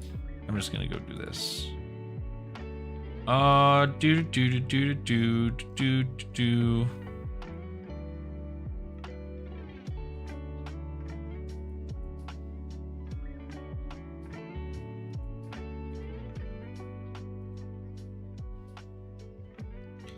There we go. The Endall's Spring Tunic. Boom. So the tunic from the Antiquities pack, $800 fucking dollars, which makes sense because it's hard to get. Was a Taylor card? Taylor's a previous cosplay promo you could get for winning a cosplay contest. Not a legal hero you can play in many formats. So, but tunic is still about $100. So you're still spending about $100 for a tunic. That didn't change a whole lot. Now, effectively, I can just go, oh, you know what? I don't want my Crucible tunic anymore. I'll give you $10 more to get this tunic instead. This tunic is crazy. And let's even look at Command and Conquer.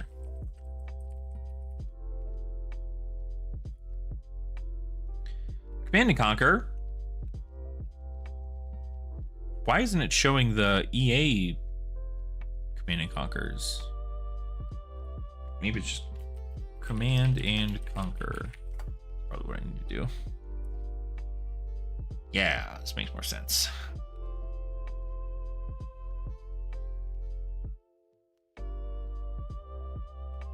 What the hell is this? Why does this look like this? Oh, these are the art cards. These are the art cards for the gem pack. That's what they are. I was like, what? Max the Hype Nitro Command and Conquer? What the hell is that? So the Dynasty is still the best one, and it's the rarest one to my knowledge. But you'll see, like, these two are the same price, so it's just a matter of what flavor you want. Command and Conquer's from, like, the original arts from Command and Conquer have gone down to $55. These Conquers are 65. The Kasai is actually the most rare one because you can't find them anymore. There's only like 26 of these in ever. So, but pretty cool stuff, I gotta say. I'm like, Jesus Christ, what is happening here? What are we doing? Pulling up YouTube shit. What is... I don't know what the most is. Yeah, this... I mean, these are just crazy. Like, this didn't help at all.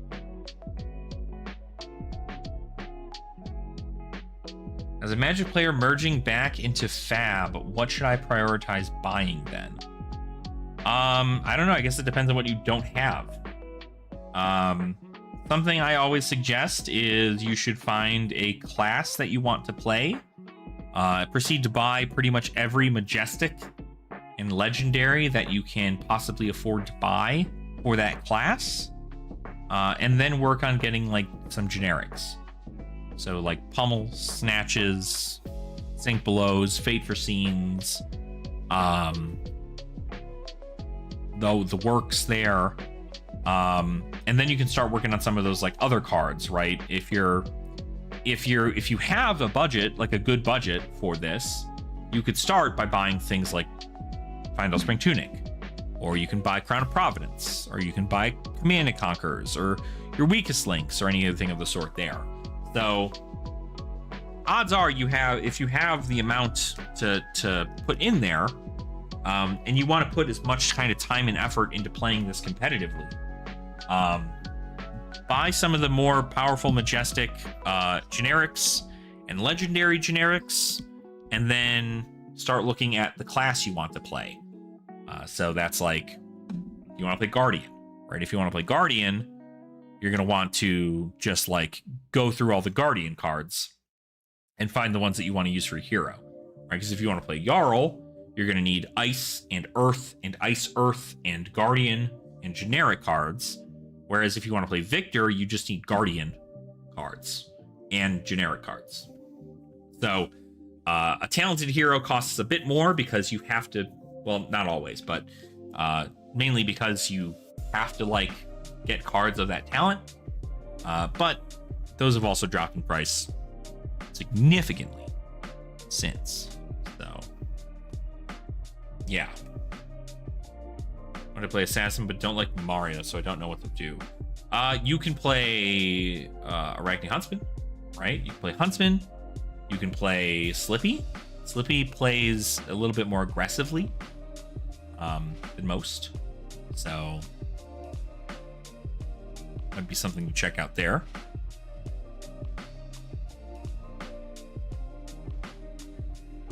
Playing KO before Vincent looks well. Vincent does look cool. I mean, well, I know Vincent's cool.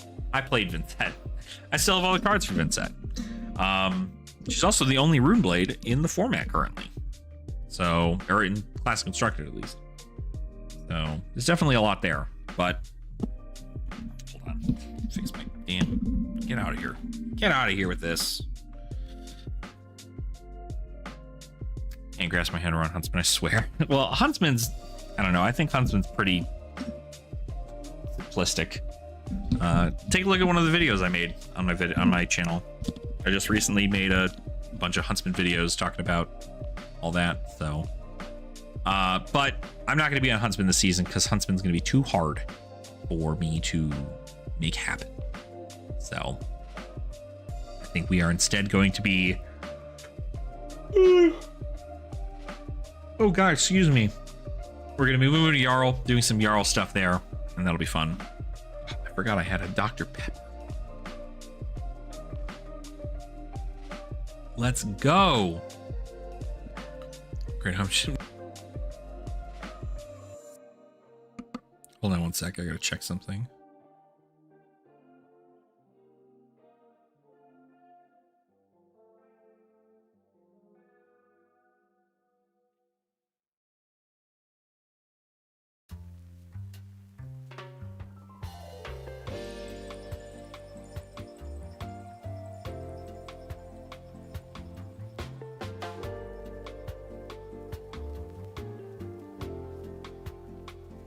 Sorry, I'm just watching snaps from my girlfriend. She's out with her friends right now at a nerd bar, a little arcade bar, barcade, as they call it. But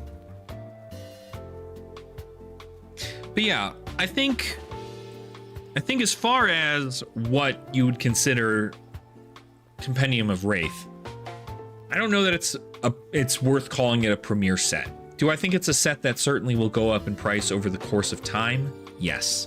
I think you should get your play sets of cards while they're cheap now, while everybody is hating on the set. And I kid you not, this is my trick. While everybody is hating on the set, buy all the cards at their best rarity. All the ones that you can afford. Because that will then prevent you from going broke when you need them in 5 years, right? This is all depending, of course, on the assumption that you are going to be playing Flesh and Blood. Not that Flesh and Blood's going to go away, but that you're playing Flesh and Blood in 5 years' time, right? Cards you will not need to go back and go, oh, yep, I missed out on pen. Like, shoot, I'm not going to get that. But yeah, like, Tomes of Pandemonium, that card's kind of crazy. Let's see. Yeah, Tome, Pandemonium, extended art. That's even insane. Like, that's crazy work. Think that this is what we're looking at here. $100 for EA Tome of Pandemonium. What in the world is that? That's crazy.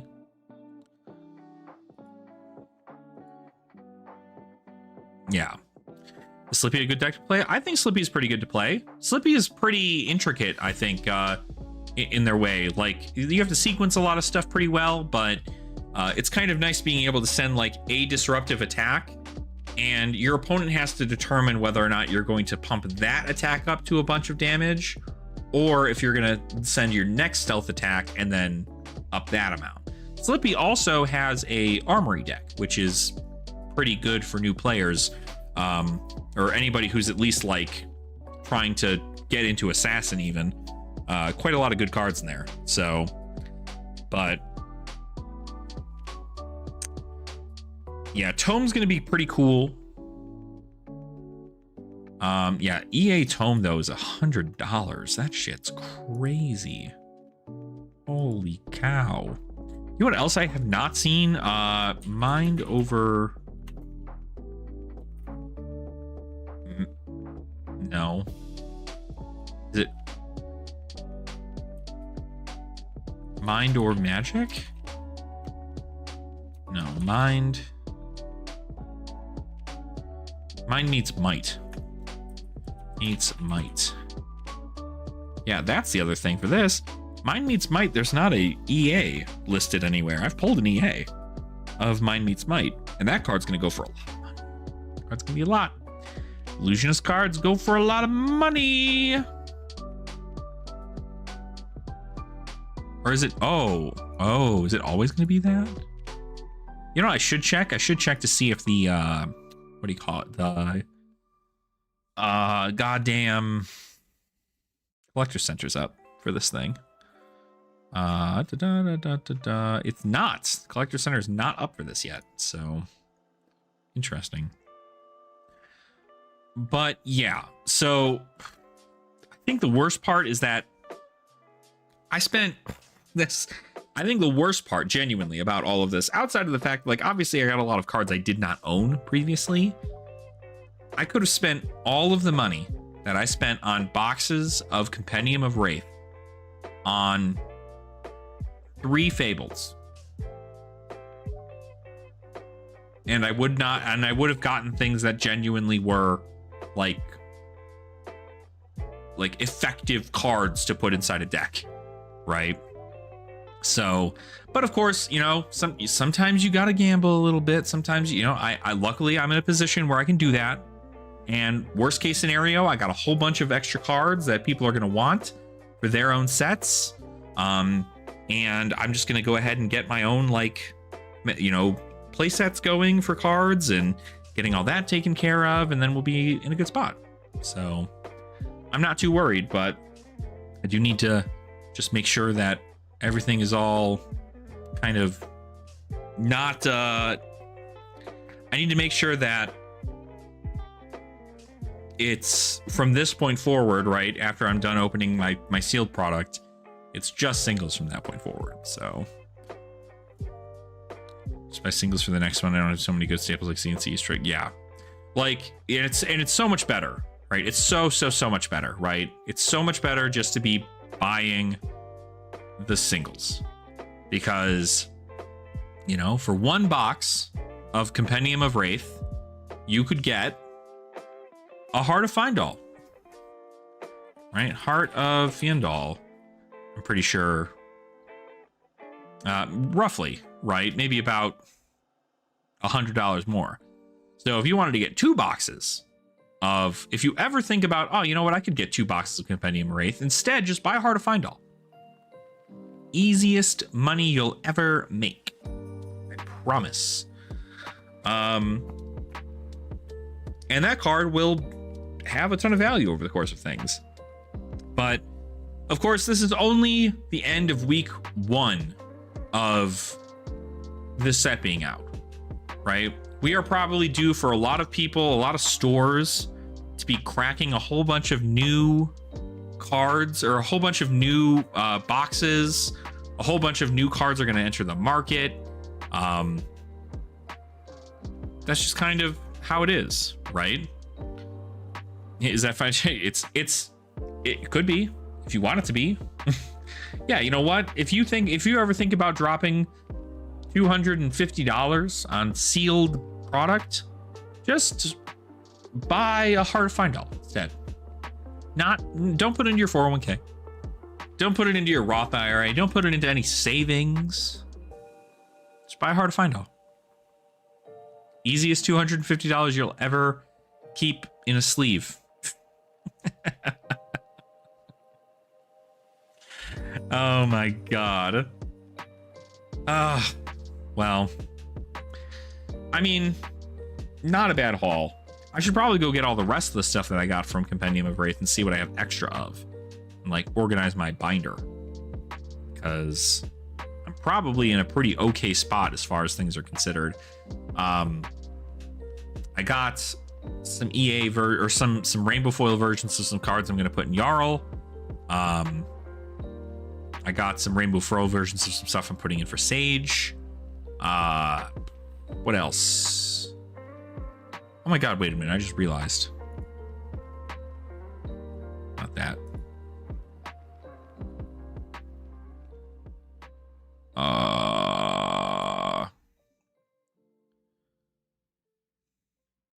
Don't have a wise man at your logo. Well, that's okay. Do not worry. I'm always fine taking questions. I like talking with everybody. That's what I like doing. So scared to be a fake fable, so I don't buy that. Well, yeah. I mean, you don't want to like source the person, right? Usually, if I'm going to buy a fable, what I do is I go to these events. I go to like Callings, and Battle Hardens, and you know, Pro Tours and Nationals, and that's where I will buy a fable. I will not buy a fable just online randomly through TCG Player. That is not the case for me. Let me just make sure and confirm here.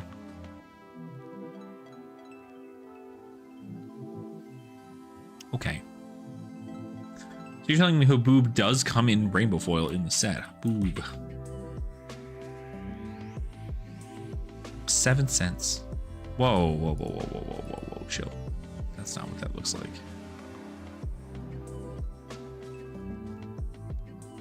34 cents for a rainbow foil Haboob. 34 cents. Also, let me just, so I'm on the record for this, right? For Haboob. So I'm on the record. Acer, I can't, what is your last name? Hold on, I have it here. Acer Masoa. I hope I said that right. This is nothing to do with your art. Your art is beautiful, and I would love to have Haboob art on a playmat. I would love to have it. I would love to have this art on a playmat that I can bring everywhere I go. And I might commission you for that. But however I end up doing that, I might do that for you. But it is very unfortunate that you made such beautiful art on probably one of the most garbage Draconic Illusionist cards I've ever seen in my entire life. Period.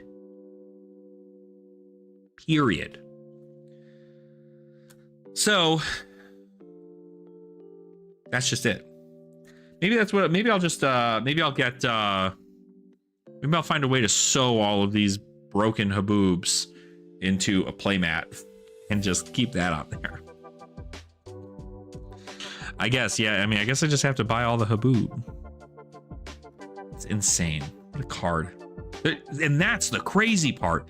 There are only 4 rainbow foil Haboobs on the open market right now. 4 rainbow foils. How many non-foils are there? 56 non-foils. 4 rainbow foils. What does that mean? What does that mean?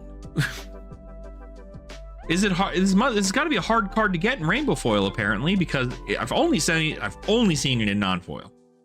I've only ever seen it in non-foil. I've never seen it in rainbow foil. If I got it in rainbow foil, I wouldn't rip it. Just saying. But it is what it is.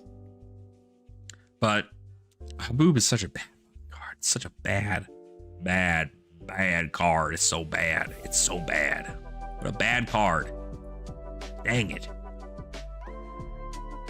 Crazy.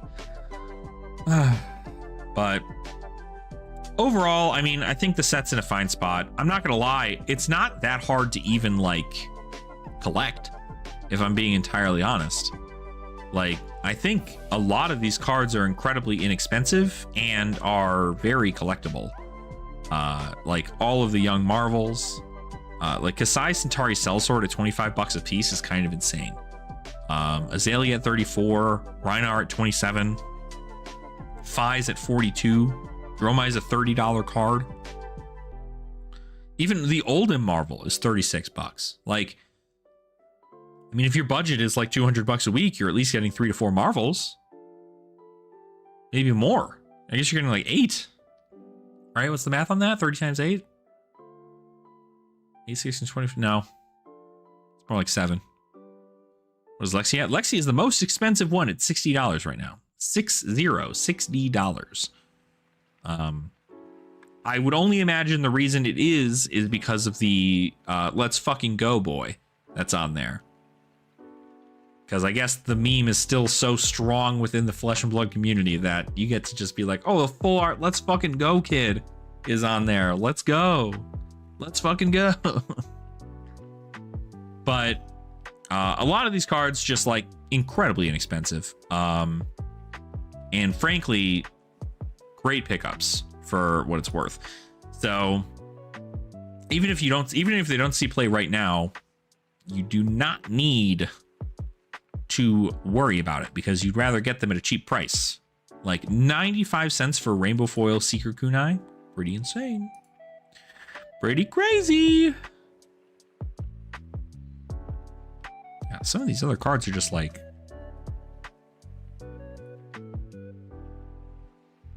not very crazy. $1.22 for Ghost Protocol Mainframe. 88 cents for Glyph. Even Speechless is a little bit up there. Interesting. Your Lexi Shadowbox just randomly sold on Etsy. Ooh, well, I mean, hey, that's good. It's a good place to be. Tell you what. Channel Ice Lock Glaze. A lot of these other M's and equipment pieces. And then it's like straight into the marbles. Honestly, I think the weirdest thing is the fact that Art of Phoenix War is currently $3.20. That card is gonna be huge. It's gonna sell out like near immediately. And it's $3.20. Shit, I have 2 tomes now. And those are $2.52. So yeah, but like I think it's also just kind of crazy to think that you wouldn't play Fi in the season. And so like you'd imagine a lot of the people who are trying to win are going to want to try and play Fi. And if that's the case, you kind of need this card. So for it only being $3, I mean, I think if it got above like $30, people wouldn't be buying it. But the fact it's only $3 right now, kind of insane. So Wobble just went down in price. What? Maybe that's what I'll do. You know, I'll just buy up a whole bunch of these super cheap ones here, super cheap M's and L's and stuff. Get them going. If they print a new Phoenix hero for Draconic that isn't Ninja, I hope so too. Exactly, right? Like, I would have wholeheartedly expected it to be that expensive. It was like, oh no, $3. They're good. Yeah, I think even the rainbow foils are like only $5. Right? Let me see what this is. Yeah, $4.31 for a rainbow foil. What? What? What do you mean? What do you mean that doesn't make any sense?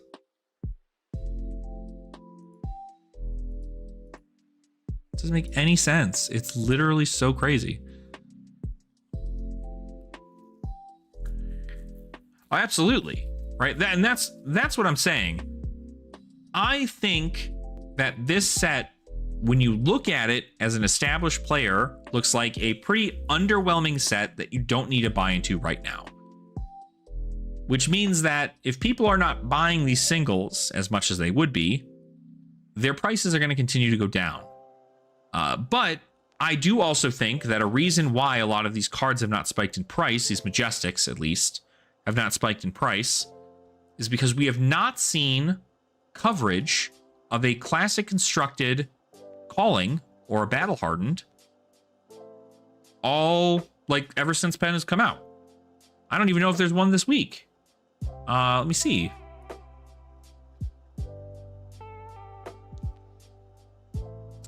It is... No, the next one is next week, and it's CC. in Montreal. The calling is Classic Constructed. And that's at February 28th. So that's going to be during the PQ, because upcoming, I think this weekend and next weekend are currently Silver Age PQs. And then the weekend after that starts Classic Constructed ProQuests. So, all right, sounds good, Nathan. Well, take care. Best of luck judging. So, yeah, I think that's kind of what we're seeing here, is that, like, we're not seeing any kind of, like, big spike in Classic Constructed cards going up in price because nobody knows what the meta looks like yet, right? And it's not until you're going to get a bunch of people together at a broadcasted stream to all watch collectively to see what changes in the meta. And then the second the top 8 is announced, it's going to be like, okay, that's what the meta is for the season. I mean, it happens every single time. You see an event, top 8 of that event, and then it's like, okay, that's the meta, right? That's what we're looking at. That's the meta right there. Nothing is going to change that meta. That's the meta that we're going to see. And then it's that meta for the next, like, month and a half. And then something changes. A ban happens, right? Obviously, there are bans due to happen in March for both Silver Age and for Classic Constructed. So, yeah, there's nothing on coverage this weekend. So, I'll figure out something to do. I'll figure out something to talk about. But, oh, yeah. So, pretty fun time. I had a lot of fun opening this stuff. I think it was really good. I'm going to essentially just like clean up all of the junk I have on the floor here. And then I'm going to go about, I probably should eat dinner. Yeah. So we're going to do that. And then I'm going to work on some more content over the course of the weekend. Get some more stuff going for everybody. Talk a little bit about what I'm going to be playing into the PQ seasons for both Silver Age and for Classic Constructed, and just kind of give it my all. Play into a lot of different heroes, try a bunch of different stuff, kind of like talk to more local players and play with them instead of doing it against like Talishar randos, because I feel like I just get better testing that way, especially since this is effectively the meta I'm going into. But yeah, that's just kind of what we can do. So if anybody has any questions or anything and you're watching the VOD, feel free to let me know. I love talking with everybody in the comment section. I'm hoping to do another stream maybe this weekend. Maybe we just play some Sage and mess around a little bit. But probably just going to be a lot of content this weekend. Working from there, but I'm happy to see everybody here. I'm happy that you all decided to join me today in opening these boxes. I'm sorry we couldn't pull a Fable. Sorry I let you all down. But who knows, right? Maybe I don't learn my lesson. Maybe I buy another case when they're dropped, you know, to $400 a case because nobody can sell them anymore. We'll see. We'll see what happens. But for now, at least, this is Alex signing off on the channel. Be kind to yourself and remember to have fun in the flesh and blood. And I will see all of you beautiful Ashwings in our next live stream. Good night, everybody.